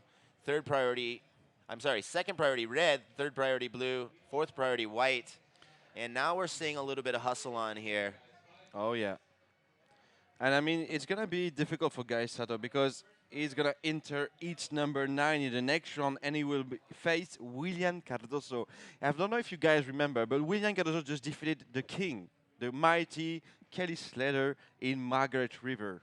No, in the Bears Beach, Rip Curl Bears Beach, 2013. He defeated Kelly Slater, so he's one of the challengers here. But William Cardoso likes big conditions, and that was in big conditions. So the game has changed. We have smaller conditions this year, unfortunately, but still really funny. As Guy Sato, he was really thrilled in this condition. Yeah, no, he said No? because he was expecting the Pantin Classic is all about big waves, is what he was thinking. Yeah, so he was really surprised at having it this small. But he managed to find some proper wave there. Yeah, and he was riding an interesting board too. Marco Giorgi from Uruguay. Ooh, nice foam climb, another one, but that's yeah. it. Doing really, Watch out.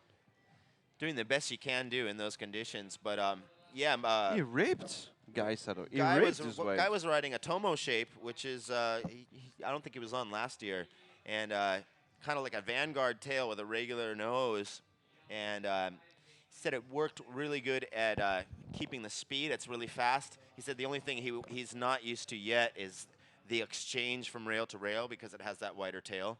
But I think that's has a lot to do with how he kept his speed to those roundhouses out on that big wide open spot. And you see a lot of these guys with the narrower tails that are made to pretty much kill speed that you're getting from the wave. And they would be probably hopping through that turn a little bit just to kind of keep it going. And so you're able to kind of just sit on that big platform as it drives you around on that big open space. So, yeah, I think it was a good choice of equipment for him. And Yellow is up and running again on his backhand, trying to get more radical on an open face. He's looking for 4.87. Marco Giorgi to pass second over Thiago Guimarães, but his last score in the previous way was a 2.63. Waiting for this last now. Is it going to be better than a 3.67 or a 4.67? It's in the judges' hands, like always. As Diego Mino, he's out with us. Yep. The mayor of Sayulita is here. So we got 2 minutes remaining. First priority blue, second priority white, third priority red. And as Chris was saying just a moment ago, we'll have that score coming in for yellow in just a moment. He needed a 4.87. And so as did a solid job, put together a great combination there. The waves aren't very big, and so I don't know if the judges are kind of going to adjust as far as the difficulty for the size. This is a better wave here. Oh, watch out for an interference on white over again. Terry David might have another interference on because he had second priority over Liam Martinson. I don't know what the judges will decide. He tried to escape as soon as he saw Liam Martinson on the wave, but he might have been too late. I don't know. I'm not a judge, but he just waited like 2 or 3 seconds to get out of it, and that's a long time for the judges. What will they decide? We're still waiting the last of yellow. And Thiago is up and running. Oh, he's got a lot of speed here. Ramp. And frontside air reverse into the flats on the inside. It's nice to see that much speed produced in this really tough inside shore break conditions. As the wind seems to be more west now. A bit less north and more north-northwest. Well, that would definitely work in his favor for that air reverse, pushing him farther into the flats. The board under his feet. So let's see how that works out. I think we're going to have a replay of that one. Here he goes. There he goes, yeah. And so you see how you can see how much he's compressing, how his head's in that same line. Off the takeoff, I think he already had his eyes on the ramp. He was just fighting to get to where that one point he wanted to hit. He was looking for the skate park. Yep. Hey guys, where's the skate park around here? Just kidding. I would like to have. And we're out of time. Oh, already. Holy moly. Time flies by. Holy moly. So we got a couple scores to work out here, and I'm interested to see what happens. So stand by for scores. Liam Mortensen. So next thing is on standby now. I think we're going to be moving to commercial, and we'll be back with our heat number 11. See you in a minute.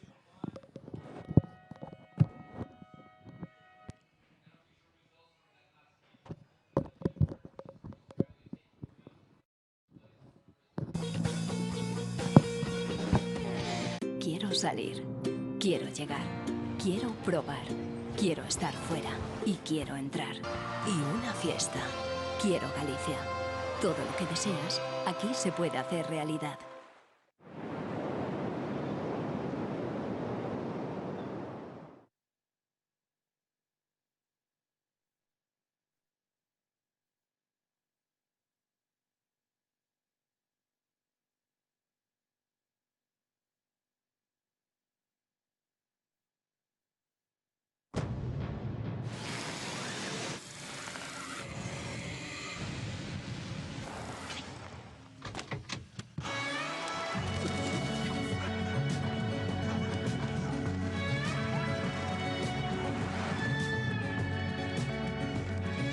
I don't wanna wait anymore. I'm tired of looking for answers. Take me someplace where there's music and there's laughter. I don't know if I'm scared of dying, but I'm scared of living too fast, too slow. Regret, remorse, hold on. No, no, I gotta go. Renault Kadjar. Atrévete a vivir.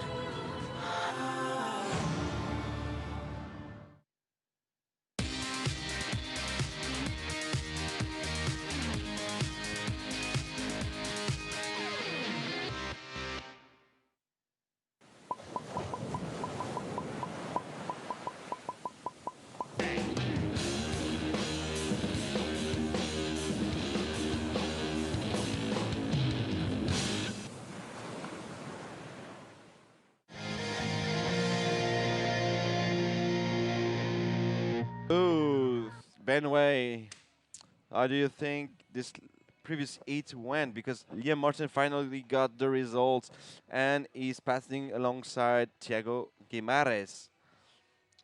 Yeah, that was Tricky heat, eh? yeah. Unfortunately, I was absent for some of his best waves, but yeah, what put together some solid rides and also kind of like a long, lanky body. Using that long, lanky body to compress and produce a lot of speed. And here we have Yellow. Yatir Yatir. Berasaluce from Basque Country. As far as the body language, didn't look like he was too charged up for that one.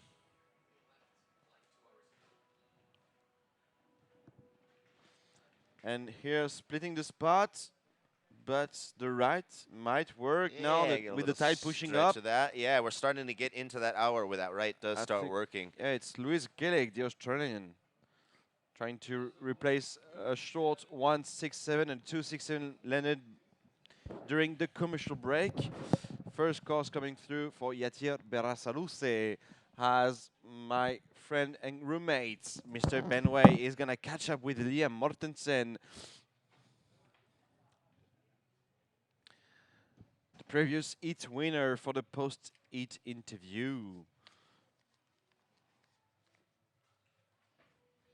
21 minutes, 20 seconds to go here, heat number 11. Plenty of time, small scores at the moment, nothing's done yet. And everything's still coming for the 2 tickets for the next round. Will it be Louis Gillick from Australia in white, Yatir Berasaluce in yellow, or Robbie Ricard in blue, or maybe Nick Hernandez from the USA in red?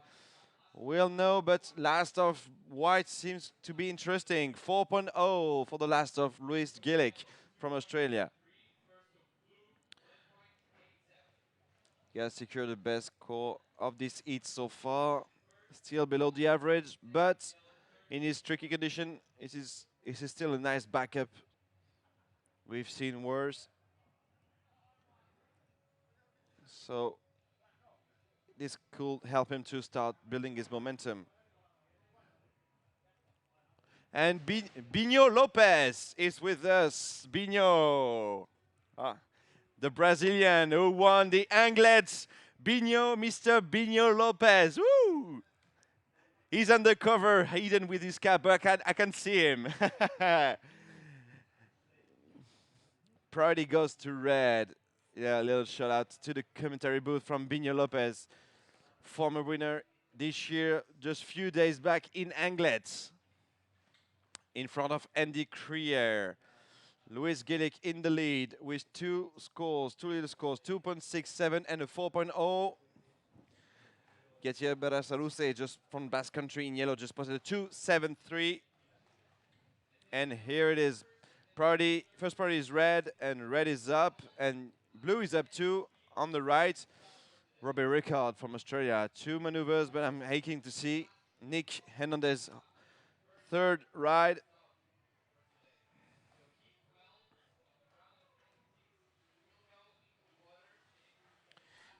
And the next it's gonna be Diego Mino, cousin of Nome. Oh, tried the re-entry there for Yatir Berasaluce, it didn't work at all. So it's gonna be Diego Mino, cousin of Nome, with Charlie Kivron, Dean Bowen from Australia, and it's gonna be with them Ode Colazzo from Basque Country.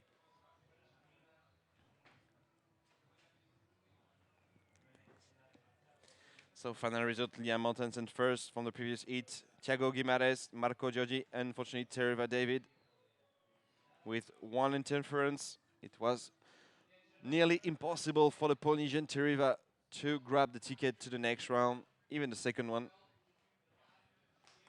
Okay, back to the heat number 11. Still 5 heat to run today.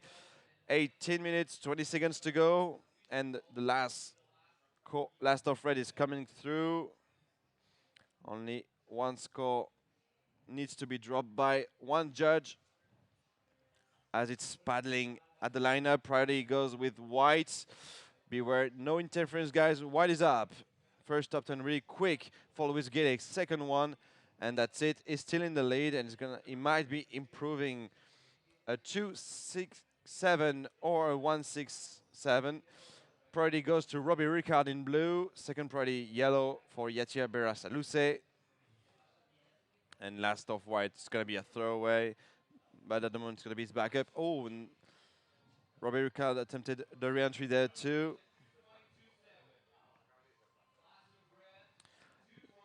Last of red is a 2.57. Last of blue, no, last of blue, sorry, is a 2.27. Last of red, 2.57. First priority red, second priority white. As we are waiting the last of yellow. Last of yellow is a 1.43. First opening wave for yellow is a 2.73. Guys are starting to get busy in this heat. Nothing's done yet. No top scores at the moment and no scores over the average.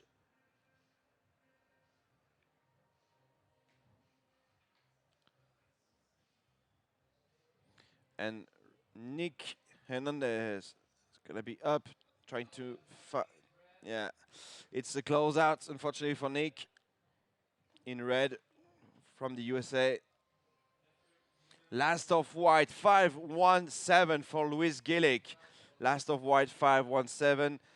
He's increasing his lead, total of 9.17 for Luis. Second, Yatir Berasaluce in yellow needs a 6.44. Third, Robbie Ricard from Australia in blue needs a 1.9. And fourth, Nick needs a 1.60 to pass second. 16 minutes remaining. It's going to be full high tide in a few moments. I see Diego going down with the red jersey. He's going to face his friend Charlie Kivron and the Australian Dean Bowen, plus the guy from the Basque Country, Ode Colazzo. It's going to be an interesting matchup to see. And a heat interview with Ben Way in a few seconds. Ben, this is for you. Go for it, man. All right, I am here with the winner of our last heat, visiting us all the way from North Avalon, Australia, Liam Mortensen. Congratulations, man. Yeah, thank you very much. So how you having a good time here in Spain? Is this your first time here? It's my first time visiting the coast, but yeah, I love the place. Yeah, it's sick. The food's good, people are nice, and yeah, it's good. It's sick. And you had some pretty tough conditions to deal with out there. These high tides, I mean, it's really close to the beach, but on that in-between tide, it looked like we even had a couple more difficult heats. So how did you feel out there? Were you glad that it wasn't on maybe a few heats before? Yeah, I think it's been hard for everyone all day, so it's hard to go out with a game plan. You just got to kind of get a couple of waves and just be positive and do your best, I guess. Yeah. And how about these major extreme tides? Is that just unbelievable? Yeah, in Australia, the tides are pretty similar, and here it's just one extreme to the other. So it's kind of cool, though, because it's always different, so it's fun. Cool, man. Well, so I guess we've been told that we're going to call it off after this heat. It looked like you pretty much got the best of what we're going to get for the rest of the day now that we're getting to our high tide. So you're going to go take a rest, and you should go have some great Spanish food and get some rest, Liam. Yeah, thank you very much. And there's probably a good chance that you got some friends and family watching on the web. So why don't you say hi to everyone? Hi, everyone. Thanks for watching, and I really appreciate the support, so thanks. Woo! All right, so that's Liam Mortensen. He was like, man, I hate these interviews. You did great, man. So we look forward to seeing you up here again. Yeah, sweet. Thanks, man. All right, thank you, guys. We will be back in the booth in just a second. Thanks, Ben, and thanks, Liam Mortensen. Big smile on his face. He's so happy to pass. Great kid from Australia, and yeah, the extreme tides here in Pantin are just absolutely crazy. But he managed to find some good opportunity to pass to the next round. Congrats to him. As we go back to the heat number 11, and here's the replay of the last of Yatir Berasaluce on the right. Third maneuver, clapping his hand and going back to the lineup. He's looking for a 4.97. Waiting for 2 scores for Nick Hernandez for the USA, and for the last of blue and the last of yellow. Pride goes with white. Louis Kellick from Australia is still in the lead. Robbie Ricard still second. Last of blue, 3.2 and 0.83. 12 minutes, 30 seconds remaining. And it's been, I guess, official. Yeah, we're gonna get off after heat number 12 today. So one more heat to run today here at the Pantin Classic Galicia Pro. So Yatir just landed a 6.5 and he is in the lead now with a total of 9.5. Second, Louis Kellick from Australia has a total of 9.17. He's looking for a 4.34. Third, Robbie Ricard in blue from Australia has a total of 10.97. He's looking for a 4.41. And fourth, Nick Hernandez for USA in the red jersey has a total of 4.34, and he's looking for a 6.6. It's going to be an interesting matchup. It's really tight, it's really open there. No really top scores except from the 6.5 from Bera Saluse over the average. So still some time for the 4 guys here to grab the tickets for the next round and avoid the tricky condition on the full high tide here at the Pantin Classic Galicia Pro.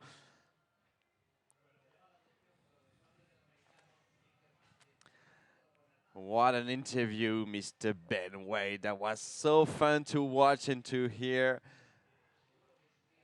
Yeah, the Australian are not used to the full. Yeah, what a nice guy. Big smile on his face. And here's the next matchup between Diego Mignot in red, in middle of your screen. Charlie Kivron, both French surfer with Diego. Dean Bowen representing Australia, and from the Basque Country, Ode Colazzo in blue. So, what did I hear while I was out there? Are we going to finish after the Heat 12? Yeah, that's been called off after Heat 12. I mean, it's on standby, but the conditions are not that good on the full high tide, so we might not get on standby for that long. It's going to be called off after Heat 12. That's why the beach marshal has closed. Yeah, I know these. A lot of the competitors out on the patio were like, "Are they gonna stop it? Are they gonna stop it? What's going on?" But yeah, there's still some people sneaking in some scores, man. I can't believe 6.5 from Yatia, but that's yeah, that's amazing in these conditions. you still have some open faces to score and to land some proper maneuvers and to get some radical turns. So I mean, the ride is starting to work, and Robbie Ricard was able to find a 4.77 on the right, man. So that's pretty unusual from what we've seen since this morning. Anyway, it's still pretty open in this heat, even if Yatir was the only one to score over the average with 6.5. Look at the total, 9.5, 9.17, 7.97, and 4.34. Nothing's done yet, but 9 minutes, 20 seconds to go. And first priority is yellow, second priority is first priority is white, second priority is yellow, and red. Fourth priority is padding 500 yards, but is up on the right. It's a close out, unfortunately, for Nick.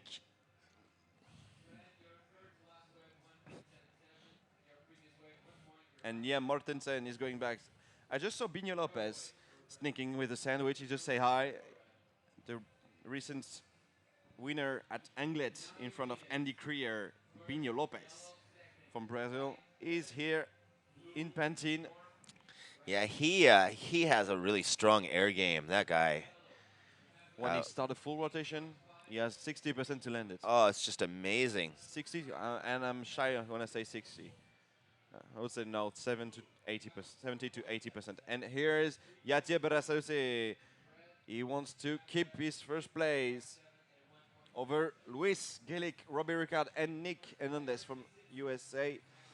Here it is, Yatia Berasause from Basque Country in the yellow jersey. Going back to the lineup after this quick look on the right.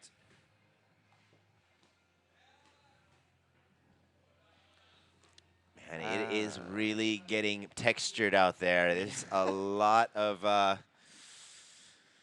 well, we're just going to call it texture. We're not going to call it chop. No, But texture. yeah, it's getting pretty rough, and you can hear from the sound of our vinyl tent rattling in the wind. It is a lot stronger than the wind was earlier. And 7 minutes and 45 seconds remaining. First priority white, second priority. Oh, okay, we have first priority red now, second priority yellow. And so in first place, yellow, Yatir has a 6.50 and a 3.0. Second place, Lewis Gillick. He has a 5.17 and a 4.0. He needs a 4.34. And third place, blue, Robbie Rickard from Australia. He needs a 4.41. And Nick Hernandez, I'm hoping that I'm getting that right, needs a 6.60. Here he is on the right again. First top 10 there for Nick. Second on the foam and foam climb. Pretty interesting.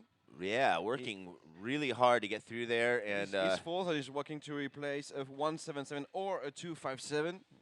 That might be the job. That might do the job, sorry. I like the way you do your job. I like the way you do your job in Spanish, English, and Japanese. This man is already a legend, and he's shaping super fun boat to ride. Even if in this first 2 days we didn't have any chance to ride it, I'm hoping we could try this little gem here, this little diamond. Yeah, I'm going to go take it for a little windsurfing session when we call this thing off, I think. 6 minutes and 14 seconds. And je suis désolé, je ne parle pas français. Don't be désolé. You have the je ne sais quoi in Japanese that make my head twist. Sorry? Okay, so here we are. This is Yatir Berasalus, 6.50 and 3.0. Lewis Gillick from Australia, 5.17, 4.0. Robbie Rickard, Australia, also 4.77, 3.20. He needs a 4.41. And in fourth place, Nick Hernandez needs a 6.60. Here's the next heat, waiting the 2 minutes clock to paddle out. Diego Mino sitting on his rail. And so first priority yellow, second white, third priority blue, 5 minutes and 20 seconds. These guys are waiting patiently for something to come through here. And blue and red have got to be starting to sweat it out, even though the wind is pretty chilly. Yeah. There could be some beads of sweat It's really sneaking chilly out. now. And priority goes with Yatir Berasaluse. He's in the lead.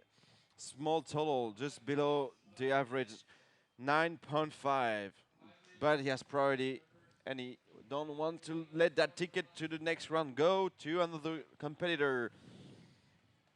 Lewis Gillick in second in white, got the second ticket right now, but everything can change way down to the last 5 minutes. 4 minutes, 40 seconds to go. And we still have one heat to run after this one, and we'll be off for the day.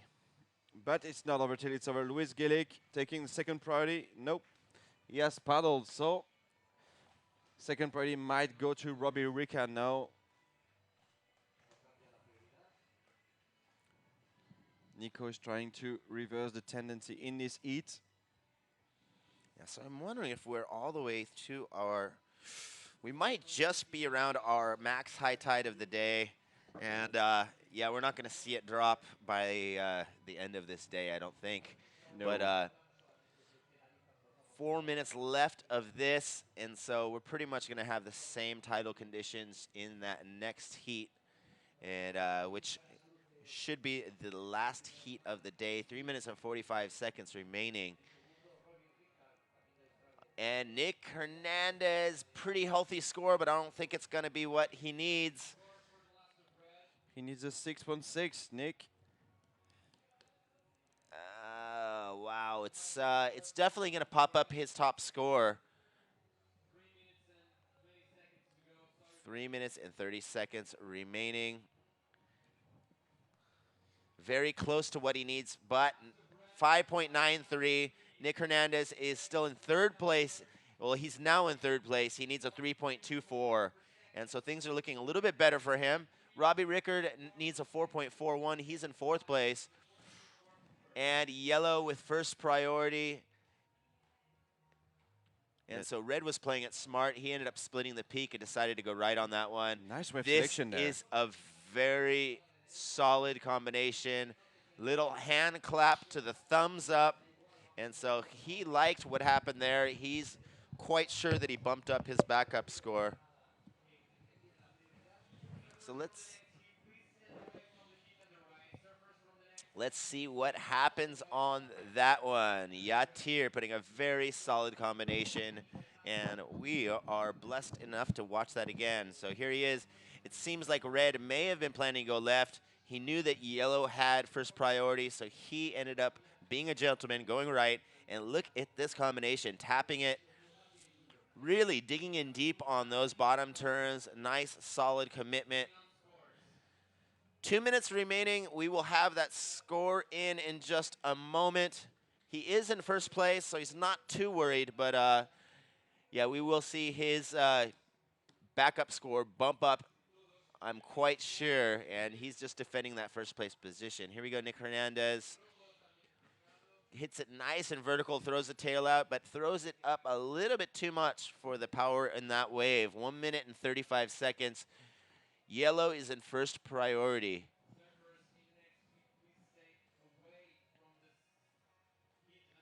So we'll have yellow score in just a moment here. First priority yellow, second priority white. 1 minute and 30 seconds remaining. These guys are starting to get their hustle on. We have another score coming in for Lewis Gillick as well. All right, so there it is. That's Nick Hernandez's wave. And that was what got him the 5.93, I'm quite sure. We've had a lot of rides here. Lewis Gillick, second to last wave, 2.73. Yatir's second to last wave, 5.10. So Yatir's sixth wave, 5.10. Yatir has a 6.50, 5.10. He's still in first place. We're getting down to 30 seconds remaining. Lewis Gillick from Australia, he is in second place. Third place, red needs a 3.24. And fourth place, blue needs a 4.41. This is looking rough. 20 seconds remaining. It's going to be a difficult one if we don't see a set roll in here in this last 15 seconds.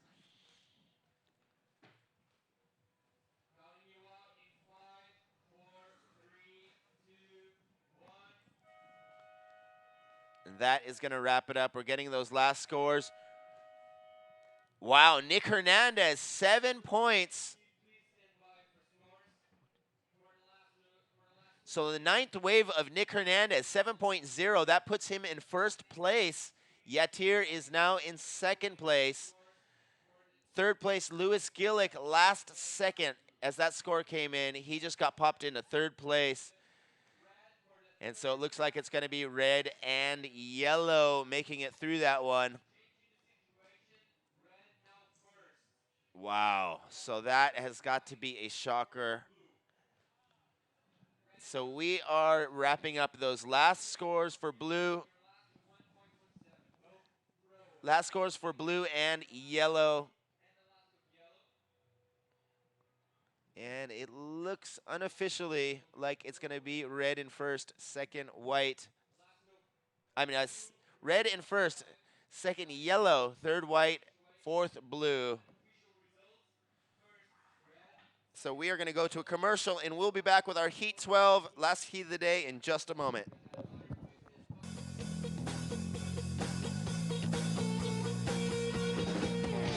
Quiero salir, quiero llegar, quiero probar, quiero estar fuera y quiero entrar. Y una fiesta. Quiero Galicia. Todo lo que deseas, aquí se puede hacer realidad.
This is our round 2 heat number 12.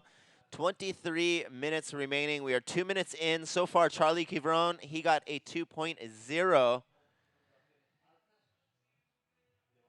Dean Bowen has another small score coming in just a moment. First priority red, second priority yellow, third priority white. And there goes white again, keeping nice and busy through the inside.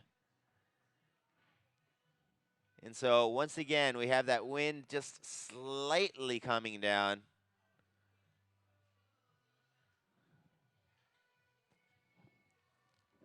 And so not a lot of waves coming through. 22 minutes and 30 seconds remaining. First priority red, second priority yellow, and third priority blue.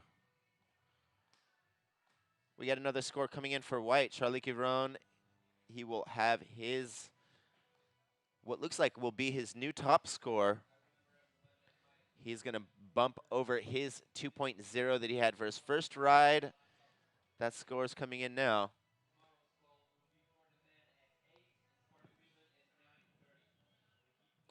.22 minutes remaining. First priority red, second priority yellow, third priority blue, fourth white. And we have Charlie Kivron bumping up his top score. That is almost in.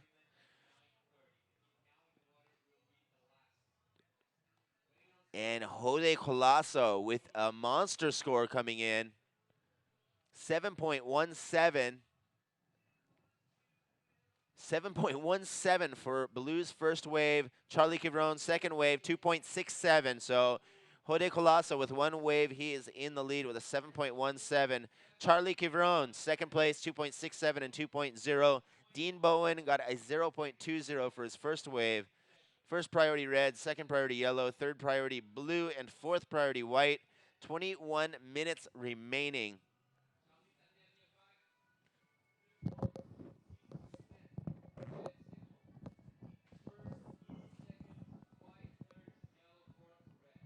Wow, so what a nice start for blue. Jode Colasso, that's got to feel good. 7.17 in these conditions is not an easy task.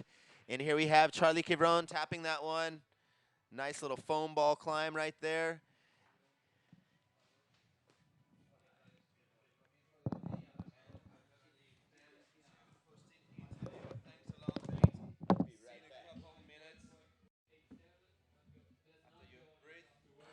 With Miss Nick Hernandez, who managed to find a proper 7.0 in the last couple minutes. Interesting ride under the pressure for Nick Hernandez. Back to the last heat of the day. When we called it, the rain started to fall a little bit. Here's the replay of the last of Jode Colasso from Basque Country in blue. Really aggressive on every turn. He's in the lead and waiting for his last score. 7.17 for the last of Jode. He has third priority. First priority is red, second priority is yellow. And here's Charlie Kivron, French surfer who needs a 4.51 to take the lead. Ooh, quick in and out for Jode Colasso here. Priority is red with Diego Mino. He has to find an opening ride, Diego, in his tricky conditions. He must not wait 5 minutes with no score for Dean Bowen, Diego Mino and Dean Bowen, just a little 0.2. Diego Mino is asking for the clock. He's tapping his left thumb. He has no clock, Diego. We might try to find one for him for his next heat if he's gonna pass. He's in the red jersey. He sits on his board waiting for some lines to come. And some lines may have entered the bay, as we can see down the horizon. The wind still full north. Everybody's moving a little bit far on the right. With Jode Colasso in blue. He's in the lead. Rider from the Basque Country. 0.6 on his second wave, O'Day. And opening right for Diego Mino, but quick turn. And the right seems to work for Dean Bowen. No, no, it's not. He decided to take a leash this time, Dean.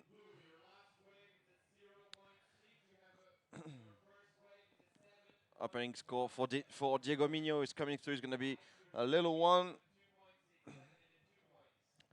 So situation might not change at all. Here's the replay of the last of Dean Bowen.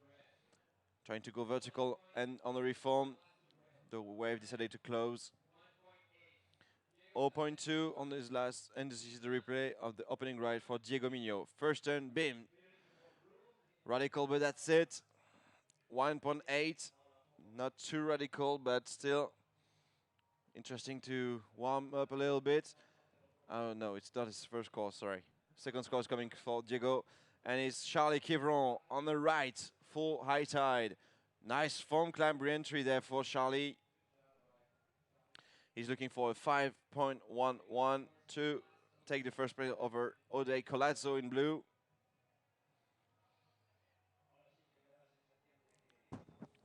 Sorry.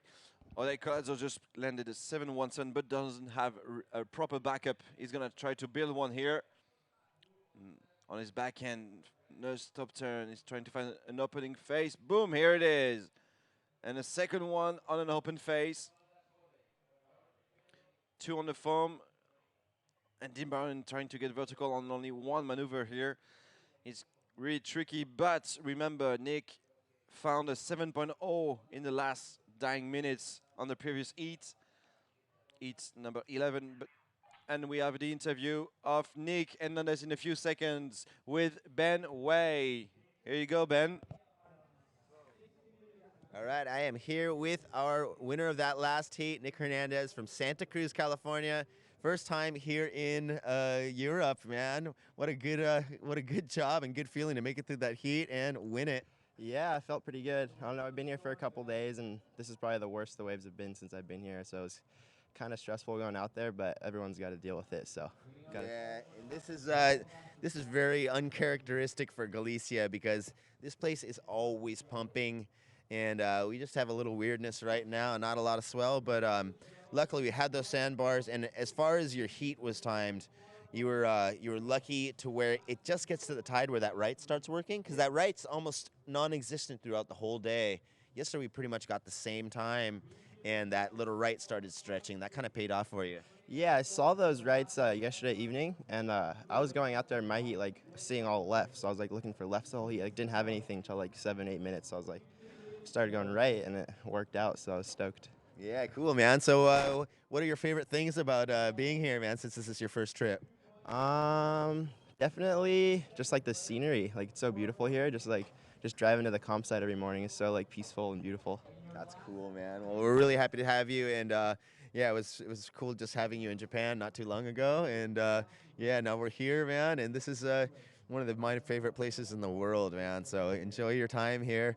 I guess you had a little ankle trouble on that last heat. Yeah, my mom's probably watching, so don't get her all scared. But I kind of rolled my ankle on one of my last waves, but I'm sure it'll be fine. Put some ice on it. Okay, we'll ice it up. We'll get you in the physio. You'll be all good to go, man. And we look forward to seeing you again tomorrow. You want to say hi to your friends at home? Yeah, I saw my friends at home. My parents are probably watching. Like, sorry to stress you guys out on that one. It took me a while to get going, but let's keep this going. All right, man. Well, great job. We're happy to have you. That was Nick Hernandez visiting us all the way from Santa Cruz, California. We'll be seeing him again tomorrow. California is well represented here at the Pantin Classic Galicia Pro. Congrats to Nick Hernandez. No worries, and good to have California in good shape here in Spain. Nick Hernandez will be surfing round 3, but here is the replay. The last of blue, O'Day Colazzo from the Basque Country. Really vertical in the foam to get a turn there, but here it is, the money turn, and there is the re-entry. Really proud, second wave, and we're waiting for his last score. Last of white, Charlie Kivron, 4.67, but wow, last of blue, 8.5. He just secured the first place, so now it's gonna be between Dean Bowen, Charles Quivron, and Diego Mignot to find a solution to grab the second ticket because it's going to be really hard because Dean Bowen second is combo. But yet, Charlie Quivron needs a 2-7 to grab the second place over Dean, and Diego Mignot needs a 5-10 to grab the second place over Dean too. So, but there is only 13 minutes remaining here in the last heat of the day. What an interesting matchup.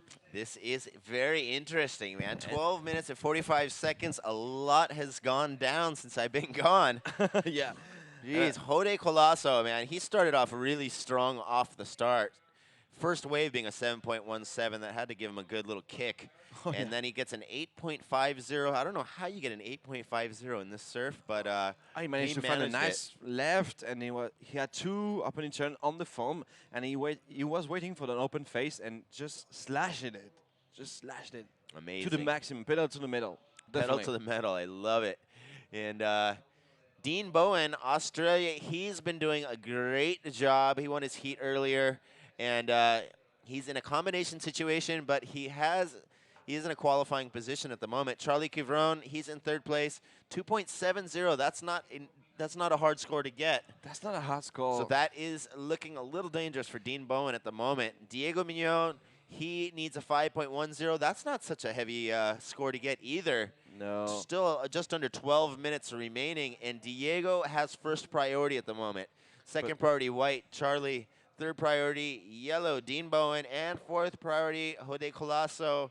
So we could see some interesting stuff going on, man. And look at those dark clouds out there.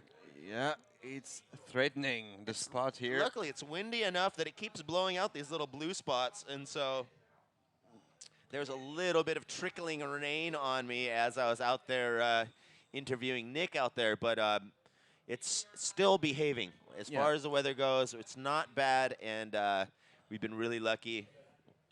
We still got our friends out there on the Mao Beer Lounge, and we're still looking good here, man. For this last 11 minutes of the day, we're going to see some good action. And here's Dean Bowen trying to replace the 277.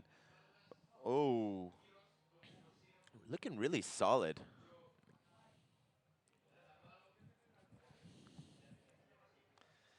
So yeah, those rights were completely non-existent all day. He's able to sneak in a couple little smacks on that one. And so he did need a combination situation. He is in a combination situation, but since his backup score was 2.77, he may be able to pop that up. And here we have Charlie and Diego splitting the peak. And Charlie getting a couple hits on that one. Unfortunately, we only have one camera angle. We will be able to see what Diego was up to on that left. They're out of our view here. It's pretty tough. So we will see those couple scores coming in this last 10 minutes. First priority blue, second priority yellow, third priority red. So these guys are keeping busy, trying to keep warm. It's getting pretty cold out there now. And white taking a look at that one. And yellow, he's in the second priority. He's going to go his forehand now, trying to go left. Form climb, but that's it. That's pretty much all there is for those conditions, man. It's you got to be really lucky to even fit in a couple turns on the as far as it's going right now. And here we have Diego Mignot in the second position, taking a look. And now required to take a 7.8 or more to grab the second place of a Dean Bowen. Because Dean just landed a 5.47. It's going to be tougher and tougher for Diego if he keeps waiting like this. Yeah, so Charlie Quivron, 3.50.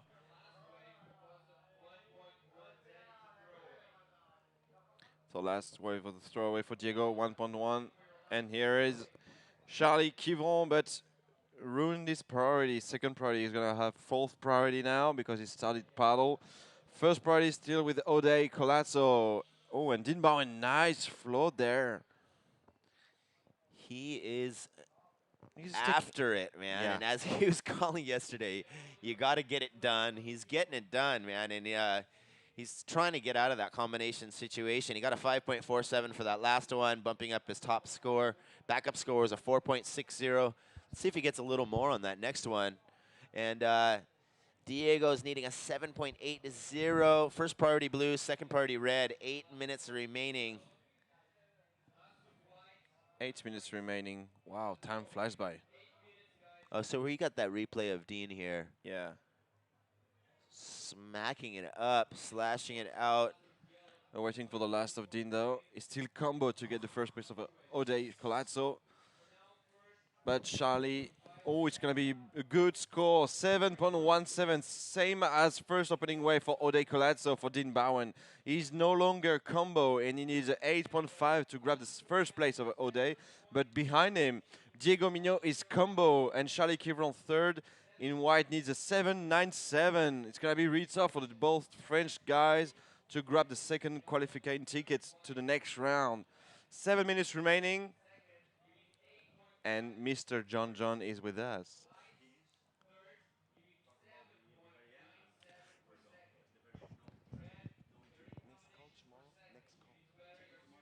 Eight o'clock. 8 o'clock a.m. 7 minutes remaining. I love what he. Thanks a lot to John, all the crew of the WSL, to the production. They're making an amazing job. 2 marathon day on the 2 opening days here. Such a nice event here at the Pantin Classic. John is officially the backbone of this competition. And of, I would say, all European competitions. Okay, it's 8 a.m. cold tomorrow for the men and 9 hour and a half for the girls. 6 minutes and 24 seconds remaining. We have Jode Colasso in the lead. He has an 8.50 and a 7.17. Dean Bowen, 7.17, 5.47. Charlie Kivron, he needs a 7.97, and now Diego Mignot is in a combination situation. He's a 12.65. First priority blue, second priority red, third priority yellow, and fourth priority white. These guys are kind of winding down. Yeah, and we approach the last 5 minutes. It's going to be really tough for Diego Mignot and Charlie Kivron if they don't start launching everything they got into the game. It's time to push it at the maximum for both French guys.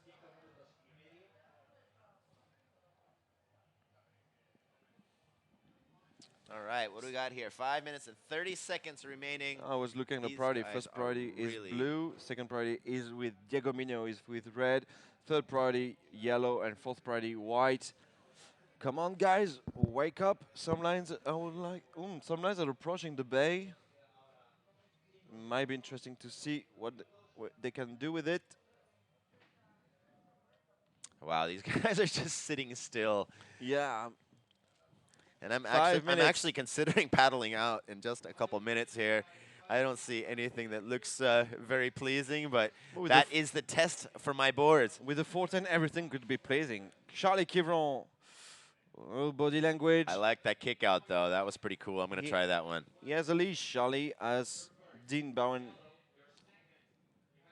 I didn't saw if Gigo took a leash there, or even Jode Colazzo. Priority with Jode Colazzo. He's gonna lock the heat, and he has locked the first position in the first minutes of this heat. He's been really selective, but he just destroyed every wave he took, except this little throwaway 0.6. But he didn't manage to get up on it, so. Not a lot of action going on here in this last 4 minutes. Yeah, that's really tough for the guys. The stress is at the maximum. I think the blood pressure is so high. We're at max high tide, and so this is it's looking a little deep, a little bit slow. These guys are waiting really patiently, and it's basically up to one big score for most of these guys, except for Diego needing a combination. And 3 minutes and 30 seconds, and these guys are just basically trying to keep themselves warm. Yeah, they are, but I mean, Charlie and Diego must have a really high blood pressure right now because they see the second after second the lineup empty, no waves, no sets are coming through. And they don't have priority, like Charlie is fourth priority, Diego is second. So even if there is a set, it's going to be really tight for them. So here we have on our screen right now, Jose Colasso is in the first place position. He has an 8.50 and a 7.17. Dean Bowen second place. He needs an 8.50. Charlie Quiveron needs a 7.97. Diego Mignon needing a combination 12.65. And we are down to 2 minutes and 45 seconds. And here is Jose Colasso. He's got his priority, and Diego Mignon has to resign. Wow, this is getting down to the rough and scrumble. I don't know where I'm making up words as I go. This No is problem. You can tell This is the end of the day. 2 minutes and 30 seconds We remaining. went through 2 marathon days just after we arrived. There's no problem with that. Diego Mignon having a chit chat with Charlie. Both are trying to find solution in the 2 last minutes. Charlie has to find a 7.97, and Diego is combo. 2 minutes remaining. Wow, first priority red, second yellow, third priority white. Under 2 minutes remaining. First place blue, Jose Colasso. He has an 8.50 and a 7.17. Second place, Dean Bowen. He needs an 8.50. Third place, white, Charlie Quiveron needs a 7.97. These guys aren't looking very active out there. Nah, And they're not looking kind like of, it's sort of a give-in sitting situation. it's almost like they resigned. Hopefully not. There's still 1 minute and 20 seconds to go. All right, what do we got here? What do we got here? Come on, let's see some action. We've only got 1 minute remaining. Give us something. Come on. First priority red, second priority yellow, third priority white, and Diego. He is holding first priority. Oh, he has the priority. Where's he gonna go? Where's he gonna go? And Dean Bowen, quick in and pull, out. drop in, kick out. 45 seconds remaining. It's gonna be You really guys better start hustling. yeah, but the spot is so quiet, man. So flat at the moment behind us. I'm keeping my finger crossed. I mean, for all of them. Oh, Charlie. He has priority, Charlie. Diego, Dean. Dean is is gonna go for keeping Dean. so active out there. He has needs an fourth 8.50. He was fourth priority. 20 seconds remaining. Big smile on Jose Colasso face. And remember, guys, it's going to be an 8 morning clock tomorrow call and 9.5 hours for the girls. And it's over. This is the last hit of the day. Congrats to Ode Colasso and Dean Bowen. Unfortunately for the 2 French guys, Charlie Quiveron and Diego Mignon, this is the end of the trip in Galicia. We'll meet them in Casablanca, in Morocco, in a few days. And yeah, so tomorrow 8 a.m. call for the guys and 9.5 hours for the girls.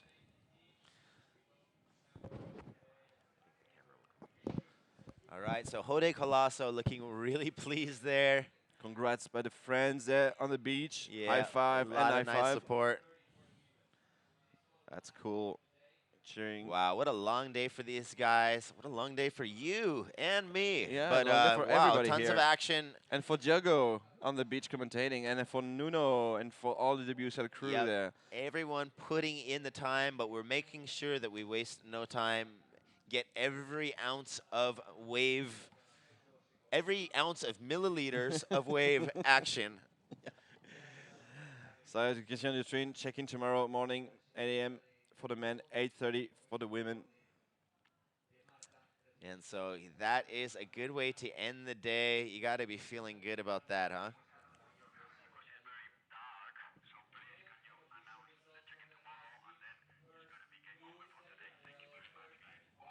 All right, so that is on your screen. Check in tomorrow morning at 8 a.m. for the men, 9:30 for the women. So 8 a.m. is a pretty good call as far as the tide goes, and we hope to have some good surf again. Thanks for sticking with us for all day long, and thank you, Chris.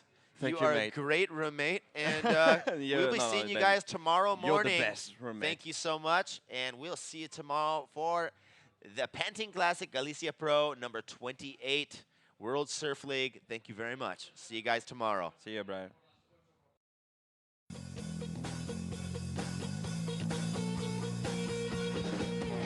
Quiero salir, quiero llegar, quiero probar, quiero estar fuera y quiero entrar. Y una fiesta. Quiero Galicia. Todo lo que deseas, aquí se puede hacer realidad.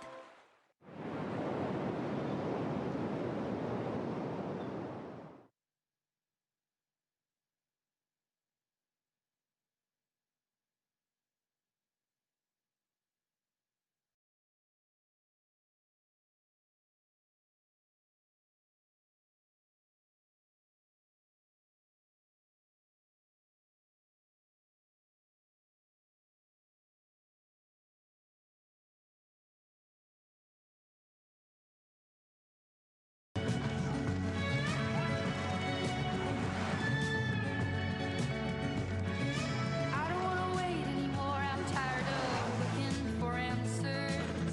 Take me someplace where there's music and there's laughter. I don't know if I'm scared of dying, but I'm scared of living too fast, too slow. Regret, remorse, hold on. No, no, I gotta go.